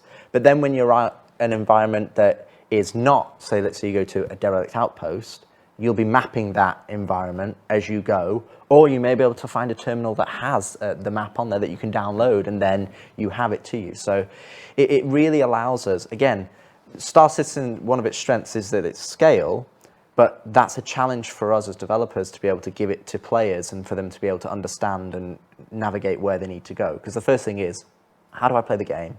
Where do I need to go? What do I need to do? So, how do you play the game is about making the barrier to entry, the controls smooth and intuitive, what you understand, and then it's like, where do I need to go? Okay, well, this allows you, we have a mini map here, and this allows you to go, oh, cool, there's the spaceport, there's the shuttle, or there's the train, or this is how I get to this area. And we can provide, missions that allow people to then navigate to those places so that then they understand, okay, this is how I get to a certain place. Because everybody, if somebody says to me tomorrow, come around to my house or go here, just give them a postcode and you put it in GPS. Everybody's put it in Google Maps. Exactly. You need the street level version of it. Yeah. And so we've long wanted this. It's very critical for Squadron, but it's also I think important for the PU. And the concept is that some of the maps are sort of readily available. You just walk into a city and the terminal auto connects to your Mobi or whatever, and you get the map downloaded. And some of them you may have to explore something, and then as you explore it, you map it, just like a sort of more traditional mapping technique. And there'll be some cases like we have some stuff in Squadron which I think would play perfectly well in the PU, where like you don't have the map initially, but if you hack in or you can download it into a system, like Asiado is an example of, we've been showing it because we showed it a while back as a location. It's just one of the very, it's a minor location in terms of Squadron, but since we showed it, we thought, okay, that's a good. It's just a good backdrop. It's a good backdrop rather than just grey really boxes. But that would be an example, is you don't load the layout of that place, but you would have to go and hook into their system, download the map, and then now you would have it in your mini map. So what we have is we have some footage here which is showing how the visuals, the mini map, in terms of sort of an isometric render in the engine, in the UI, that will essentially become your mini map. But you'll have a more sort of reduced version with you in the middle as you're moving around. But if we run it, you'll see kind of what the tech is. So first, this is in the editor, but it's essentially what it does is it's taking our existing layouts, levels, ships. So we don't have to build this custom, but it's a way of applying certain shaders and marking up certain objects to be displayed, like the floor gets displayed, but the walls don't. So we can just take the existing geometry you already have streamed in that you're walking around already, and then use it to be rendered for our mini-map. So this is essentially in the engine, using the Idris ship itself and the various parts of its interior to create the mini-map without any special. This doesn't have any specific custom like UI art for it, other than some of the like level things that say ground level or whatever. It's one of the advantages of having high detailed chips, because the Okay. environment's already in a good state to show straight out the gate. And so the idea of this being systemic is that when the feature is ready to go, ready for prime time and everything, we can just apply it to space station. Yeah, because a lot of landing traditional zones. game development, you have to make custom minimaps. Yeah. So you look at an environment and you go, we have to make a custom environment minimap. So if we want to support lots, tens, hundreds, and thousands of locations, especially for the PU. and absolutely for the the PU, it's just not viable. So we wanted to come up with a solution that we can use, with minimal effort on the side of content creation, but gives us all of the information that we want. And this minimap, it's not just that's where I am. It can show you objectives, it can show you other people, it can show you information about those things. And again, it's all underpinned by the radar and scanner. So when we call it the minimap, this is just a kind of how you view your radar information in FPS.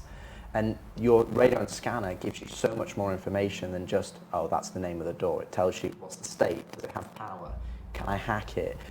If it's a person, what's their active status, are they injured? So if you're coming into here and going, I'm trying to do a medical mission, I've got a marker, I can go, cool, I can get a scan of the local lie of the area and go, right, this person's injured. His body's injured too. He's got a tier 1 injury. I'm going to go and help him before he bleeds out because I can see his health. And you'll be able to see that via this information. Yeah, it allows you to detect saboteurs or intruders. Absolutely. But then, using like the relay network and where those saboteurs and intruders can start pulling fuses and start hiding themselves from Well, scanning. this will also underpin resource network. Yeah, so exactly that the same visuals and tech is planned to drop into the resource. So if you're looking at like your schematic for the ship to where your relays are going to be, or security reasons, bulkheads, which doors are open or closed, basically it will pull up your holographic view of your ship like that using the same tech. So that the idea is those two things work well together. All right, so we've been talking about the FPS step, the step that affects the player specifically, and we're going to touch a few more of those things before we leave today. We've moved up into space and talked about our flight experience and the scanning and the mini-map and stuff. Now, from ourselves and our ships, let's talk about our enemies, our opponents, the entities we're going to encounter, and talk about some of the AI improvements that have been coming because of work on Squadron. What can you tell us? So the AI systems that we have, we basically threw them away. So we found out we wanted to understand where we wanted to go, what we wanted to achieve, and over the years as I've worked in games, and I think probably Chris would attest to as well, is that the best AI are kind of some of the simpler AI that you have a really good solid foundation, then you build on top of it.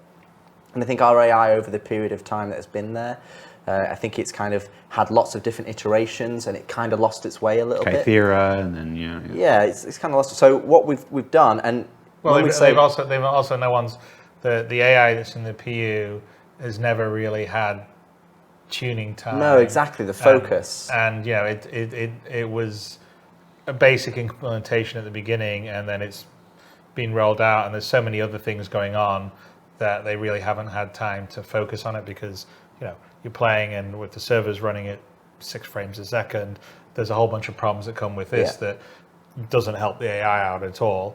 So this is actually a really good example of where Squadron really helps, because we're saying, okay, don't worry about that. I mean, I'm sorry that the AI is kind of brain dead a lot of the times in the PU. It's a combination of it's older logic and behaviors haven't been well developed, but also it's because of poor performance of the servers, and what's going to happen with server meshing is going to make a big difference for that. And there's other things that are happening in the background that will also make it better. But the advantage of taking it onto the Squadron side is that we can really just focus on the AI, the behaviors, iterating on it, adding sort of interest and complexity, and making them feel like real humans fighting you, or in the case of Vandal, real aliens fighting you, and not or creatures. Well, hey, let's be quiet about that. But not get tied up in some other problems that come with multiplayer, come with online servers, and make that work really good as a single player, having fun, feeling challenged, feeling like I'm not just shooting dummies that jump up and I can easily blast. And when that all works, then comes across into the PU, especially when some of the later stuff's going to trigger in the PU, I think it'll be a whole different experience. And I won't argue it's been like a long, hard slog on the AI side.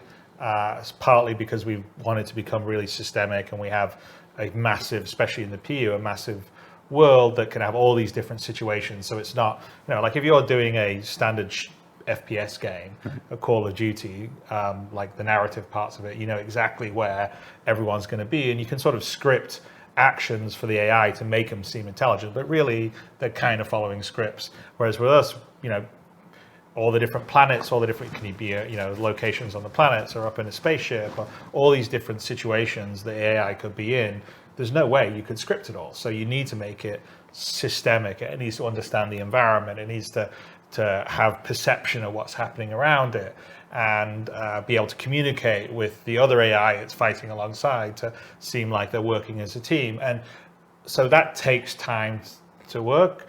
The AI team is been working on it for a long time, led by friend Francesco Riccucci, who's been doing a great job.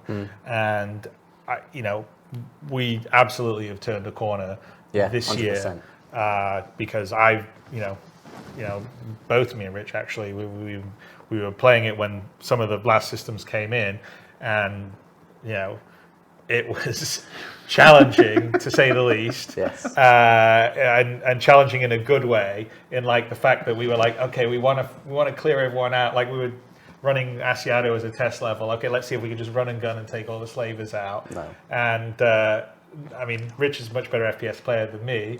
I think I'm kind of okay, but Rich is much better. But no, we weren't all managed to get it. But I was like, I'm going home. I downloaded the build and home. I'm like, damn it, I'm gonna finish this level. I'm like, I almost managed to do it. I mean, it was, you know, it was like Elden Ring from software. Like, I want to do it one more time. And it wasn't just that you were getting like a headshot or anything where it was like, okay, the AI is just supernatural and they can instantly shoot you. It was like they were moving around, they were anticipating where you were doing, they're trying to flank your areas, and they were behaving intelligently. And those are all behaviors and systems that we've been working on in terms of like realistic perception. Like they can, you know, they can hear a sound around a corner, but if you were 3-4 doors away or whatever, maybe they wouldn't hear you if you dropped something. And you know, see where you were and see you in the peripheral vision, or they'd have different ways of approaching, searching for you or fighting you, you know, whether they're more aggressive and they're pushing up towards you, or they're defensive and they're staying behind cover, or they're trying to flank you. So there's a whole bunch of work that's done. And so on the AI side, I'm actually feeling like it's going to be some pretty great stuff. And so that is going to be stuff that will ultimately be coming to the PU, and it'll be really cool. But I don't know if, you know, Rich wants to add a bit to it. Well, I need to ask something, because I've spent more than a single day on the internet before. When you say we've thrown everything away. Well, actually, I was about to come back to that. Because that's going to be the title of the Kotaku article. Well, it's interesting, because what we talked about is we identified everything that was there. So when I came on, I wanted to understand where, you know, we're talking years now. So what is there? How do we want to change it, and how do we want to manipulate it? So we're not throwing away the more technical underpinnings of the AI. Subsumption's still there. No, like subsumption, or like how they how they navigate and pathfind around the world. It's more about the bits that you go and you tune, and the bits you tweak, and we call them behaviors, like AI behaviors. So what we did is we pulled all the AI back and stripped it back to essentially 3 base behaviors. Essentially, defender, so I want to stay back and cover and defend a location. A strafer, who kind of wants to get, you know, sees you and wants to go behind you, and then pushers that kind of want to put pressure onto you. So we wanted to create these 3 core behaviors that the AI can choose to go, you know, they can choose combat behaviors. This is so once you've engaged in combat, they can then select one of these behaviors to engage you, so that you get a mixture of combat when you're fighting them, and obviously you might get 3 defenders, or you might get 1 strafer and 2 pushers. And we've got a video to show some of the behaviors. But then what we have is we have a trait system that sits on top of that, and that's where designers can go in and go, okay, I want this defender to be to always defend. He can never re-roll as another behavior, or I want him to be like a turret, so he never moves from cover to cover. Or I want pushers to be, you know, I want always to be a pusher. I want them to, you know, be aggressive. I want them to be reckless. I want them to have friendly fire. So we can go in and essentially we've got 3 base behaviors that just by themselves play well. You can play that and go, okay, do these 3, is that a fun experience? Then you can start adding in all the other things on top. You go, okay, I want this trait and this trait. So you're crafting combat experiences. So in a PU mission, if you've got a ship coming in bringing AI reinforcements, we can say, okay, we can weight the behavior. So you're not getting the same thing every time, but you can go, okay, you get these guys who push, they're quite aggressive because that's their faction, whether it's Ninetales, or these guys are quite defensive, they're more military. And what we have is these traits that multiply the behavior. So now we've got multiple different things. And then you add different weapons in there. So you've got sniper rifles, so the different engagement ranges. And all of a sudden you have this matrix of individual behaviors that is multiplied into the hundreds that allows us to have a really strong combat experience that is not the same. It's not, Star Citizen games that you're going to be playing for thousands of hours. You don't want to just be having the same combat experience over and over again. And vice versa in Squadron, we want you to be able to ramp up the combat. We want to have factions play differently. We want you to have different experiences you play throughout the game. And when we looked at the AI combat behavior, that's something we identified. But then we also looked at perception and basically tweaked that and readed that in a way that allows us that, you're coming around the corner, it's not just instant headshot. Because to be honest, AI, it's very easy to make AI that are amazing. because they're just computer. They know where you are. They know exactly what, they don't have to mouse aim. It's just instant headshot. It's very easy to make them too hard. It's not human. No, right? exactly. What we want to do is we want to make it challenging but fair. And that is, well, when Chris was talking about playing through Asiado, even though it was very challenging, when we died, it was because we made a mistake. It was like, okay, I didn't check my left when I came out here, and I'm like, oh, I got taken out. And we've also looked at accuracy. So we've looked at accuracy as that, even a human, even a soldier, they don't immediately have a bead on a target and they pull the trigger. They take a time to adjust to it. So, as soon as you pop out of cover, they're like, oh, someone's there. It's not instantly on you. They've got a bit of time. And then what we wanted to do is that we don't want AI to be 100% accurate, but we want you to still feel pressure. So we have a silhouette-based accuracy model now, so that if they do miss, kind of you getting that sense of like, pew, pew, it's kind of going past your head, and you're like, okay, I'm under pressure. And we want the AI to pressure you, but pressure you in a way that you feel like, oh, what? How did he shot me through a box? Like, oh, he's pushing that way, and you're hearing him, and you're like, okay, they're coming this way, and I'm being pincered. And I think that's where we've put our real focus on terms of how they perceive you in the environment when they're socially active, how do they perceive you in combat. And then we have pretty much 90% of what I've talked about there is in the game. We've had balanced passes, we've played it, it's a lot of fun. And then what we have on top of that is future things that we're going to be adding even more. So, we've got versions of them doing medic behavior and reviving allies and ammo management and all the other advanced combat behaviors that we can pull on top, which we're already working on, but they're underpinned by an absolute solid foundation. So if you strip all of it back just to those 3 base behaviors, the defender, pusher, strafer, is it fun? Because if it's not fun there, it's not going to be fun here. You can't just keep relying on putting stuff on top and going, oh, it's going to get fun when we do this. It's going to get fun when we do this. So we pulled it back so that, A, you have a challenge, that you feel like you're being pushed, that you feel like you're under pressure. Because especially in Squadron, you're not a commando, you're a fighter pilot. Fighter pilots don't go in and, they're not John Rambo. And again, in the PU, you could be a haulage trucker, or you might want to do something else. You might want to be doing just a homestead, so you want to do trading. And so when you get into FPS, we need to have the AI reflect the level of difficulty that we want to push into a persistent universe. I would say, throwing away was it's disingenuous. But basically, game development is iteration, right? So you have V1, then you have V2, and then V3, and V1 was the very first basic combat behavior, and it was the beginning, and there's a lot more systems now that underpin it. That's why we threw the base one away, because we have more ones that are underpinned by a lot more of the things we talked about, like perception, the accuracy, and all this other stuff that happens. And within the context, you were speaking specifically of the FPS combat behaviors. Correct. Like the 7 segments I did about the bartenders, those are all still accurate. No, it's social. So social AI and combat behaviors. There is social. We've redone the chow line yet again. Social AI is staying the same. More mess hall. The mess hall will never end. Right. But we'll also be using some of these tenets and ethos to push into the flight AI. So the flight AI, which I think was talked about in the earlier talk in terms of the jousting and how we want to have more close combat, things like accuracy and the behaviors and how they can roll different traits, and how that's something that we'll have holistically across AI, across Star Citizen as a whole. We're showing it as the FPS, but it's very similar. So it's something that, we can show the clip of we've got those poor Atmo East Force guys waiting to do their race. So let's look at some videos. Yeah. So what I'd suggest, I think, we'd probably show the investigation first before we go into the combat. Because the other thing is outside of, you just talked about combat. Yeah. There's a whole bunch of other behavior in terms of, because, like I said, stealth game plays a lot. Yes. So, Squadron is the test bed for that. So investigation, so like someone hears a noise, what's that? Let's go check it out.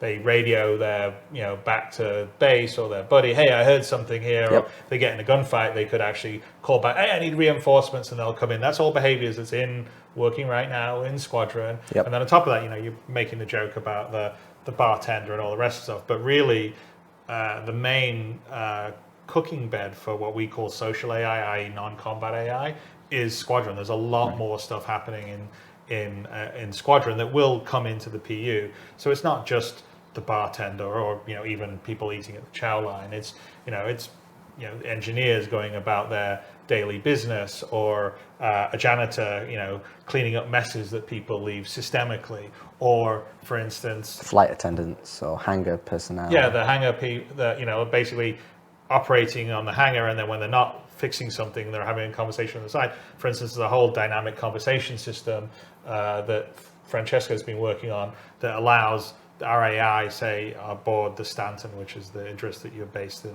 And it's huge. Conversation, when you're playing through a level and you can hear them talking to each other and reacting to what's happening, it all of a sudden brings that space to life. So yeah, but the dynamic conversation system allows it. So we have some that are sort of more story scripted conversations, like if you eavesdrop on some people patrolling, and we've got some stuff we want to let you hear so you know where to go and stuff like that. But also there's dynamic conversations, so people can just sort of, whether it's in a mess hall, they sit down and they just start up a conversation talking about the most recent vid show they saw, or talking about what they think the best, ship thruster is.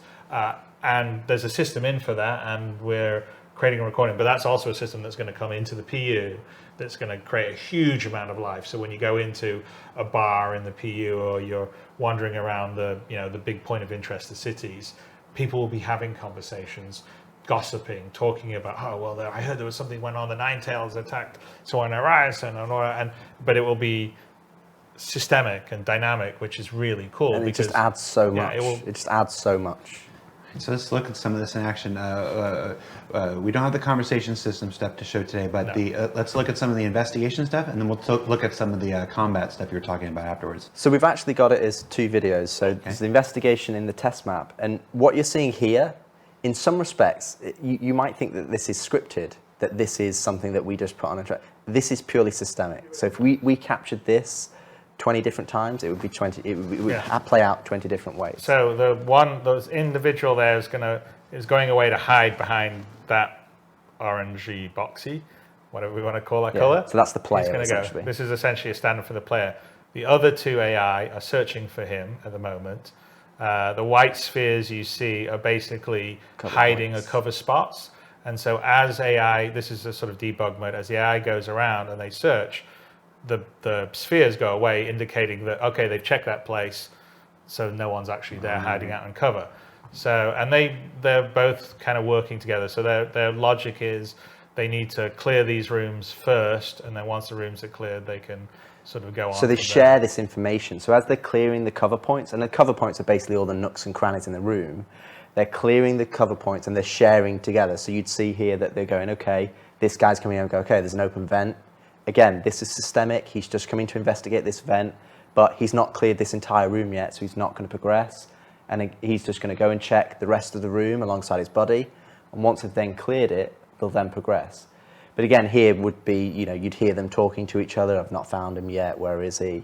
And again, we've got vents in here. Yeah, he's checking another vent there. Yeah, so we also have other usables. So it might be, there's something you can hide in, or they're going through systemically, checking the usables, checking the cover points. And you can see there's only a few balls left now. The ones at the bottom right, and then the ones at the back that he's clearing. And then one of these enemies will then go, okay, we've checked everything in here. I'm now going to progress to the next space, because that's where, they're not in here. I think they're going to go this way. So you come back, there's only one set of ones left. He's going to check it. He's going to come through here. Cleared those, so now he's coming around here. And fire away! And what you're seeing here with the bar, which starts off, is something that we've added for the perception. So they start off in green, and then it goes to yellow, then amber, then red. So once it goes to red, that's into full combat. Yeah. But the previous states are kind of levels of, they go up based on levels of different perception. So a green they just might have seen you. That's the equivalent of going, huh? Did I see something? No. And by the way, in the game, you don't see that. That's our debug. No, that's our debug. That's just indicating the level, and the level in the game would be. But we'll have audio and visual representation for those levels. So the initial green one would just be like a head turn, maybe a verbal cue. Then you're getting into the yellow and amber. That's where they're turning to face the noise and going, I think I'm going to go check it out. And then, maybe they'll walk over there to investigate. Or if there's two of them, one of them would go, hey, you go check it out. And then he goes and checks it out. And then we have obviously the red, where it's like, there's a definite threat here. And once they've been threatened, like in most games, what happens is if you wait a long enough time, they will then de-escalate to the green. And it's like their minds have been, it's like MIB, they flash through memory, it's gone. In our game, what they do is they go to a threatened state. And in that threatened state, they'll still do their social activities and their functions, but they're more perceptive. So as soon as they see it, like, he's there again, they'll get into it. So it makes a difference that if you've gone loud at the start and then tried to hide, you can't just go, oh no, they'll forget about me. It has memory, and that will be the case in the PU as it is in Squadron. So, and so that was on a test map. Yes. We do have an example of it working. Yep. So I'll roll the clip. Let's take a look at the real deal. So here's in Asiado in the decommissioned area. You can see the two AI in the distance catch you. And then this is kind of just a representation of it doing the same thing in a real environment. But obviously we wanted to show you the kind of the thing behind the curtain. What are they actually doing? They're checking cover points. They're checking the usables that are there. And then, in a lot of the cases when we actually captured this video, if we actually failed because they pincered the player, and they actually found you before we were able to show you, what was happening. So it's really good to see how this transition from social into combat, so that you can actually play through the game. Better check that out. So here he's checking a usable, which we've set up, where he's just kind of like looking and checking. Okay, is there anything there? Nothing there. And again, he's sharing that information with his buddy. So if you've got 2, 3, 4 AI that are searching, then obviously they're sharing and talking to each other and letting them know that nobody's found you.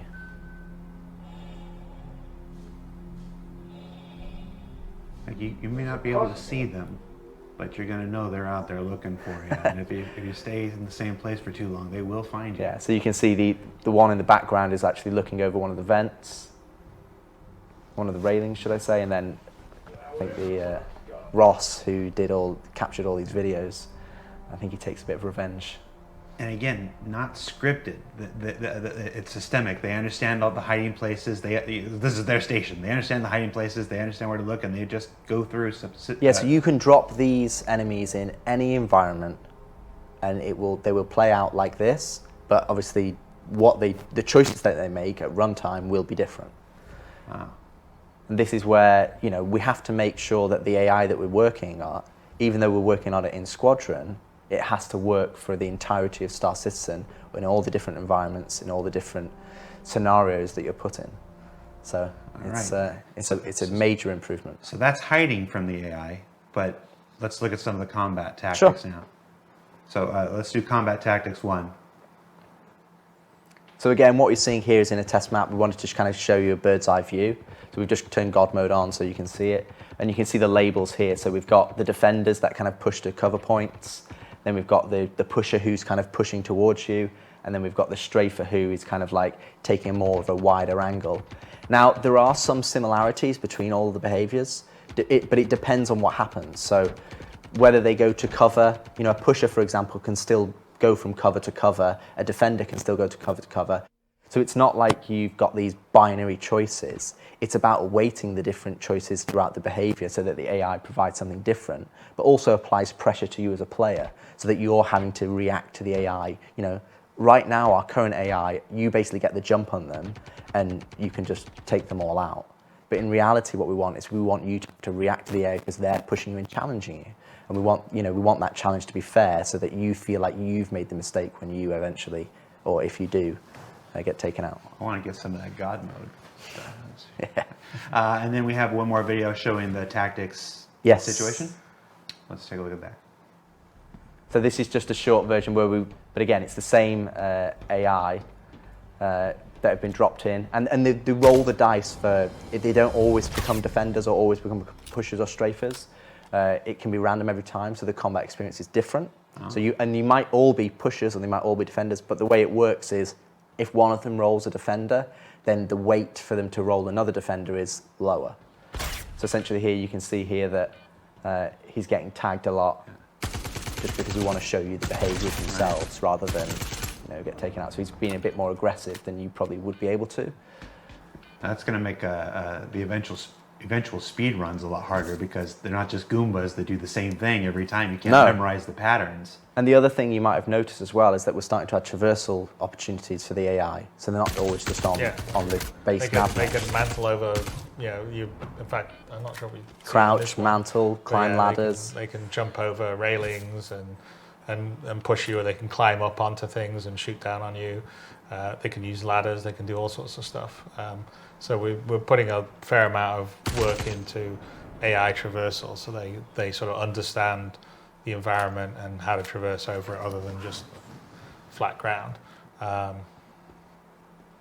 of course, on some of that, I think you saw some of that, he didn't get hit right away. Some of the early shots missed and then they hit him. That's kind of what Rich was talking about earlier. Because, like Rich says, it's very easy to make AI aim perfectly all the time because they know exactly where you are. Yeah. They've got all the numbers, but that's not any fun. So the fun is making him feel real, like you're playing against another real player or a human. All right, well, we are just about out of time. I think we got 2 more talking points we want to cover before we let you go. Let's start with one that might be surprising to some. Most people maybe not, they won't know about it. We haven't done a lot of talking about it in the past. Skills. There's what can you tell us about skills in Squadron 42? So skills, it's not just Squadron 42, it will be Star Citizen as well. So we've split them up into kind of 2 areas. One is physical attributes. So we have 4 physical attributes such as strength, agility, endurance, and fitness. And then we have techniques, which is kind of like whether it's takedowns or traversal. So if you look at the physical attributes, what we have, essentially we're going to have a skill system that you can go, and the way that you play the game will dictate how you level up these particular skills. So if you're constantly carrying boxes, you may get stronger, so you can actually lift stronger things. But getting stronger doesn't just allow you to lift heavier boxes, but it also means that your equip load that you can carry in your inventory is higher. That weight doesn't affect you as much, so you can sprint further because it's not affecting your stamina as much. Your force reactions, you're more resistant to that because you're stronger in yourself.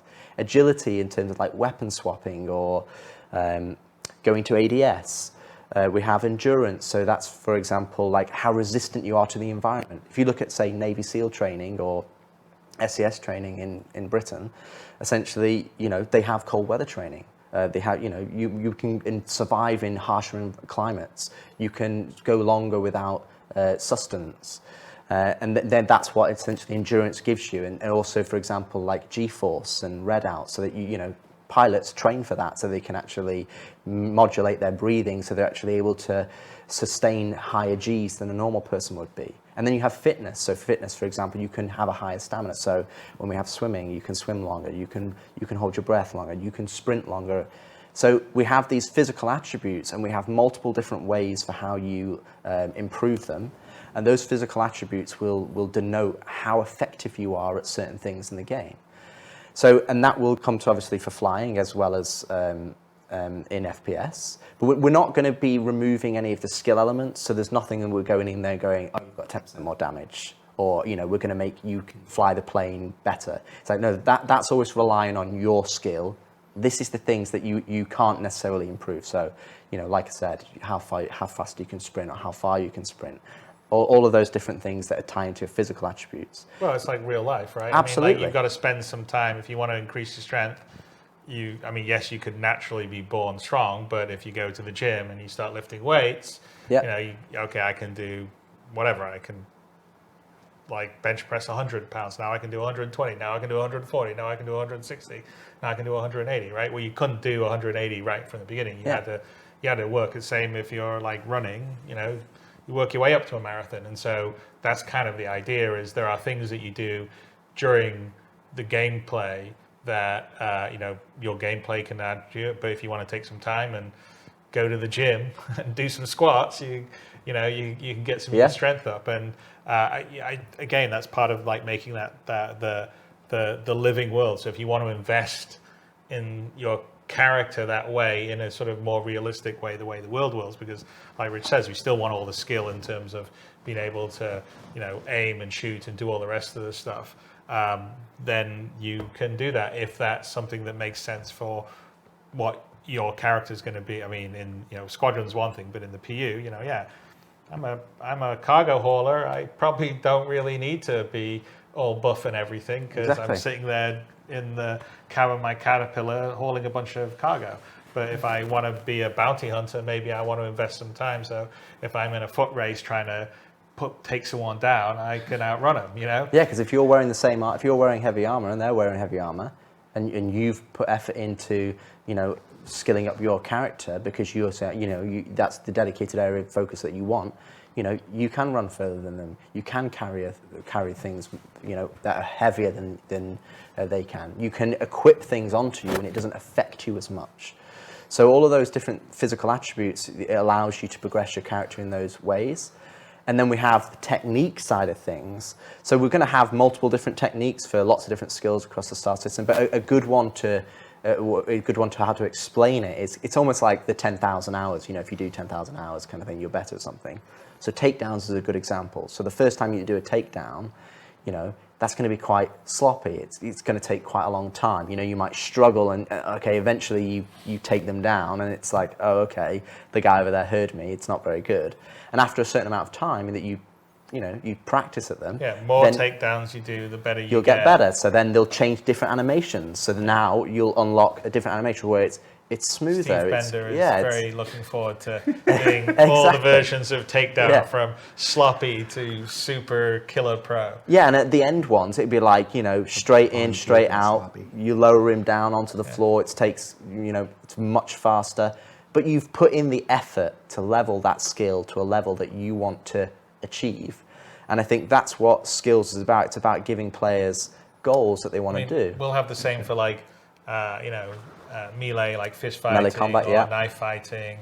Longer term, we want to sort of, this is more PU, not Squadron, but introduce, say, more moves you could do in fights, say martial arts or whatever. You have to go somewhere. Or traversal as well. And learn them from someone and then do it a bit more and then you would get better. So these are all things you could gain. And that's kind of, like you said, the idea of sort of, the skills and techniques that we want to introduce because, again, it's, this is going to be a really huge, deep world and it's sort of up to you how you want to essentially build your character. If you look at fighter pilots nowadays or Formula One car races, they're absolutely extreme athletes. They don't just go get in the car and like the car does everything. It's not the 70s. No, anymore. Exactly. You don't. They have a pint of beer before they go to try to race a Formula One or they play a football match. Absolutely. So that's what it gives you. It gives us that ability for you to specialize your character in areas that if you really enjoy FPS, then you can push it there. If all you care about is flying ships because you want to be a fighter pilot,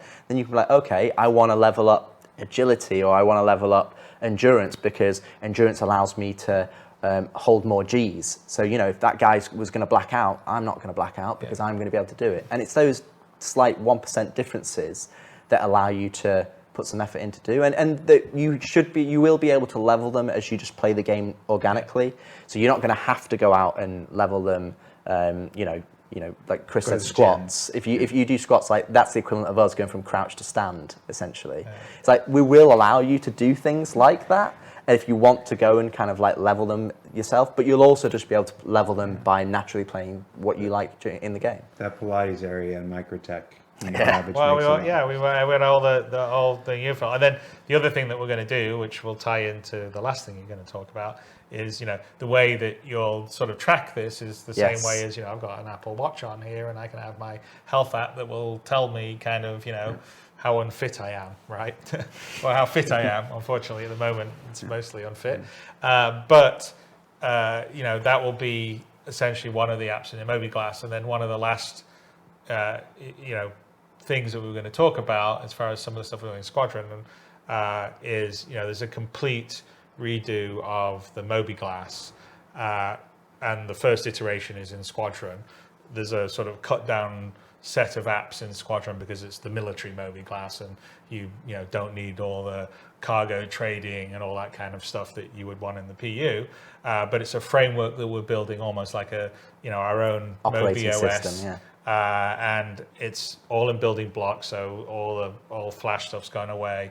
It's been built to be extensible. There's been some tech and thought into how it looks and rendered, which is much nicer and transitions much better between the modes. And in Squadron, it's where you'll sort of be able to see, this is who I am, this is how I'm doing in terms of like my health and stats, but also like, okay, here's my personal log of what's been going on in my life, which is basically sort of how I've been playing the game. Here's my mission assignments. Here's the ship chat channel. And the ship WhatsApp. Yeah, the ship WhatsApp basically. Obviously your nav map, star map, and all that will be in there. And Galactopedia. The Galactopedia, so you can look up, and then in the PU, it's going to just get expanded and maybe potentially have a slight UI difference to be not the military version, but be the civilian version.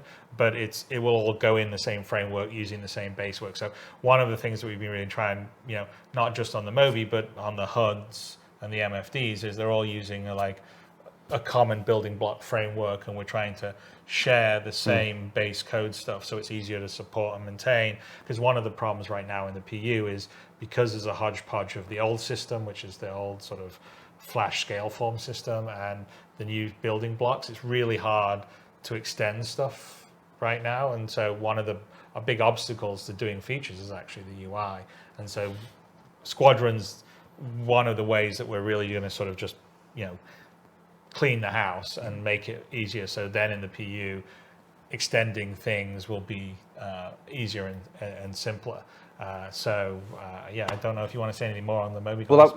I'd roll the clip that we have, and we can. Let's roll the Moby Glass. Let's take a look. So the first page that you'll see that's coming up right now, kind of like the overview. So it's the overview of your player, it's the overview of your ship, and then it's like your primary objective. So and all of these widgets that we call them are kind of shortcuts to the kind of the main focus areas. See alerts as you go to the other page. So you can see here we've got your messages. So this is kind of like the email client, and then on the right we've got kind of like the ship chat that's coming in with general ship chat from the AI, which again is kind of just making it believe that you're in this believable environment or a real life environment rather than just you alone. So responsive compared to the old one. Yeah, and it's just it's a lot cleaner, and the information, it's something that we've tried to be consistent across the HUD and the Moby, is that we want to make sure that we're giving you clean information. And you can see like the alerts, so the alerts are now cleared from the messaging app because we've read the messages, so it's gone, but there was an alert down on our mission side here, but now we've gone and looked at it, it's cleared. So that's the system, it's a framework. So like inside you'll get notifications or alerts. Oh, look, I got a new message over here, I'll click over to it. Now we're back. And the biggest thing as well is it's like in everyday life, everybody's pretty much interfacing with computers. They're interfacing with emails and Google Chrome or search engines, and everybody does it every day. So when we come to things like the Moby Glass, we have to have a level of familiarity that people understand. It's like, okay, this is intuitive to use. And it comes back to really the original message that we started this talk with. We want to make sure that the game that you're playing, we're removing the barrier to the entry, we're removing the complexity so that you can enjoy the stuff that you want to enjoy, that you want to go and do. You want to go and do missions, you want to go and get equipment or find rare loot or join up with your friends. And I think a lot of the things when we look at this, where you go from player interaction experience to improve traversal, to improve HUD, star map, Moby is a combination of that, where we want to provide all this different information, but we want to provide it in a way that you're familiar with, that you can go, we don't need to reinvent how you read emails, or we don't need to reinvent how you understand a mission, or, and you want to have the information on your Moby, like, okay, tell me is my environment outside? Is it breathable? Yeah. Do I need a helmet? Is it hot? Is it cold? You look at an Apple Watch, Or my wife has an Apple Watch, so she's got a Fitbit, and it's like, okay, this is your heart rate, and this is your oxygen. You know, you need to have that information at your fingertips so you can go, okay, I can now plan for what I'm about to do. And coming back to what Chris said earlier in terms of, you know, you're not just going to be all wearing heavy armor going into the ships, and you might not have an EVA pack, and you've got to, you know, you've got to decide what you need to take out with you on specific missions. It comes back to bringing all these things together as a unified experience playing the game, and then you start to understand like why we've got an eating and drinking system, or active status, or injuries, or readouts, and you know, inventory, and hover trolleys, and the physicalized nature of the world. And when you put it or start putting it all together, which is kind of, we're seeing that glimpse in Squadron 42, because we're able to focus on that experience, not just individual features. You know, we're starting to not just see it, we're playing it. And I think that's what's really exciting to look at, to show you the progress that we're showing here today, is that nothing we've talked about is like, oh, we're going to start this in 6 months, or we're going to do this in 2 years, or we're going to do this. A lot of it we've already done, and we're in the position where we can go in there and play it and understand it and go, okay, let's tweak this, and let's start building on top of it of systems that we're really, you know, confident in, technically and from a design point of view, so that we can build on top. And we've got a very clear idea how they can scale in Star Citizen, because we've got the mini environment of Squadron, like the test bed of proving it out. And I think it's going to be a real benefit to the PU for when we push these features over, because also for the developers who are just specifically PU content, they've got an example of how to use these systems, and I mean, they understand how you know, other developers have already gone through the mix of putting it into the game, and now they go, cool, there's documentation, I know how to go to it. Yeah, I mean, I think that's a big thing, because, you know, as building the feature with the content means that, okay, you're doing the, you know, some of the traversal stuff we talked about. Well, here's where you're using it in Squadron, and here's how we use these different physical elements to make an interesting game experience.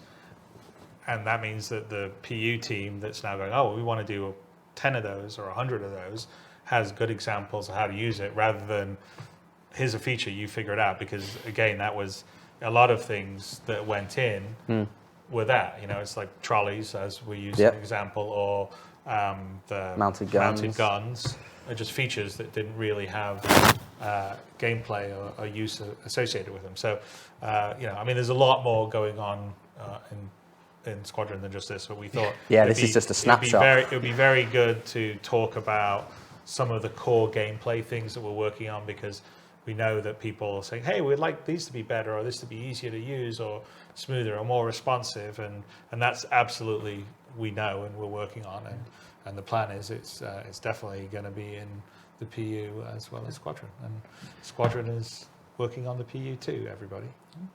All right, so that was our version of a short conversation about Squadron 42 and the benefits to the persistent universe. Before we let you go and get on to wrapping up our full day of activities, Chris, any final words you want to share with the Star Citizen community about Squadron 42, it's the co-development of 2 projects, how it'll affect Star Citizen? What do you got? Well, I mean, I'd say that it's incredibly challenging trying to have develop 2 games side by side, also while you're building the tech as well.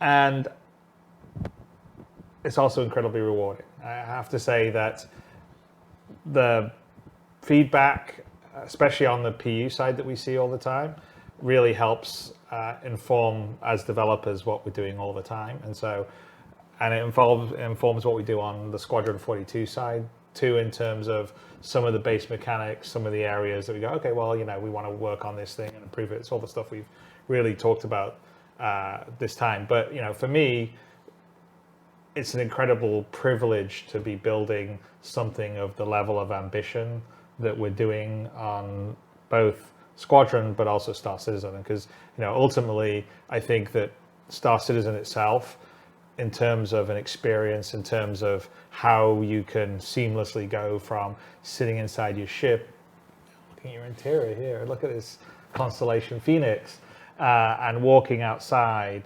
onto a planet and looking at the foliage and the trees and seeing a mountain in the distance and walking over and being able to actually go there rather than it just be a background. that you can never reach. The scope and scale, the sense of being able to go anywhere, do anything, that is something that most game engines and games generally just can't do and don't do. They're limited to more limited spaces, and we're utilizing in Squadron to give you a sort of single player experience that sort of feels like you're in a huge play environment and system that you traverse around. I mean, we talked about the various types of quantum travel you're using and all the different down to the detail mechanics of picking up something off a desk and moving it over, and being able to build a system that can do that for the detail and fidelity that we're telling a really rich story in Squadron, but also a huge universe that you can exist in as a sandbox for everyone to play it is a complete, I mean, from a developer's standpoint, it's a dream. I mean, it's a dream I've had my whole life. Being able to do it because we're supported by the community out there is something I'm always eternally grateful for, and it's the best job in the world. So as much as it can be difficult sometimes, as much as it can be frustrating when you see everyone bitching about something or something's not working, or what kind of idiot did this, or which doesn't this person know how to run a project, and all the rest of the stuff, it's still the best job in the world. So you've read the feedback. Well, of course, we all read the feedback. Every developer reads everything, but you need a thick skin. I mean, at the end of the day, you have a vision in your mind, and we're lucky enough to be able to really fulfill that. I mean, it's a bit of a Pandora's box that got opened when we realized we had the level of support to really go all the way, because it's a completely different scope of game now than 10 years ago when I got on stage and I was pitching a much more limited, sort of privateer, freelancer online, and a next generation wing commander. What we're building now is a completely different experience in terms of a lot more just fidelity and scope and possibility, and the idea that you can do and be anything in it. And if you can think it or imagine it or see it, you can go there, do it, do all those things. That is, like I said, I think there's almost nobody out there in the industry that has got the opportunity to do that. We're getting to do that here at CAG. It's thanks to everyone that's supporting the project. So like I said, it's hard work. No one slacks off. We're working really hard. We all wish we were doing stuff quicker and faster than we end up doing it, but it's not because we're just sitting here, eating bonbons. So we are working really hard, and it's exciting. I mean, for me, I look at things we have in development and how far we've come. How far the game itself, even Star Citizen. I mean, this year there's more people playing it. There's more, spending more time in the game than there was last year, than the year before. I mean, we're accelerating. I think that's partly a testimony to the game itself. Over the last few years has become more stable. It's become more performant. There's been more features and content added. So even though we still have a lot of things to go, and we talked about a lot of things we want to improve, it's more of a, yes, it's rough around the edges, but there is something there that keeps people coming back, despite the frustrations, right? And I think it's that sense of you being able to go and do anything and be anything in the universe. And we're really committed to finishing that off and making that a really great experience that's frictionless. So, while it is challenging doing these two games together, it's also a hell of a lot of fun, and I'm, looking forward, over the next few years, because we got a whole bunch of really cool stuff coming down the pike, beyond what we already have here. That, it's a good time to be making games. It is a lot of fun. It's I think video games, strangely, video games get this reputation of because it's hard work and because it's so difficult. It's like it's a job and it's a pain and whatever. But no, video games are fun. They're creative. They're expansive. They're collaborative. They're definitely iterative. And there's nothing else like it. No other industry in the world would have a weekly behind the scenes a documentary series that I now get to do from a spaceship landed on one of Pyro's planets. Rich, you want to try to follow that? So the only one thing I would say is that even though we are focused on Squadron 42, we still read all of the feedback in Spectrum, online, the comments or Reddit. So a lot of that feedback that's been come to the game over the years, we've taken that on board, and we're starting to execute on that feedback with some of the systems that are not as forefront in people's minds, such as like the interaction system and how you interface with the game and controls and the action queuing and traversal. And I think the biggest takeaway for me when we start to look at all these features is that don't think of it as feature. We're making the game. The biggest thing is that we're starting to put that game together, and we can sit down and play it. And while Star Citizen, there already is a game there, this is about making what's there even better, and making sure that all the things that new players and existing players have had frustrations with, that we're smoothing them over and removing the friction. And then about injecting that new features on top that's going to just enhance it even further. So I think it's, in the next few years, it's going to be really exciting times. As Chris said, there's lots of things in the pipe. And I think some of the things that come online will be real game changers to not necessarily what you do, because that's going to be delivered by the content and the features and ships, but how you do it and how you interface with the game. And I think that's going to be a huge improvement. And I think that will, I think if you're a developer, it's something that's really important, because you've got to make sure that your game is, if they're not talking about that aspect of the game, then you've done it right.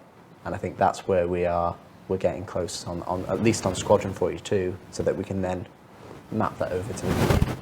And then, of course, the only thing I want to add is that everything you've seen here today is work in progress. We've removed some of the locations and aspects where you've seen them to protect for spoilers and story elements of the game. But all this stuff is coming to the persistent universe at one point. The stuff we've been able to show you, the stuff we haven't been able to show you today.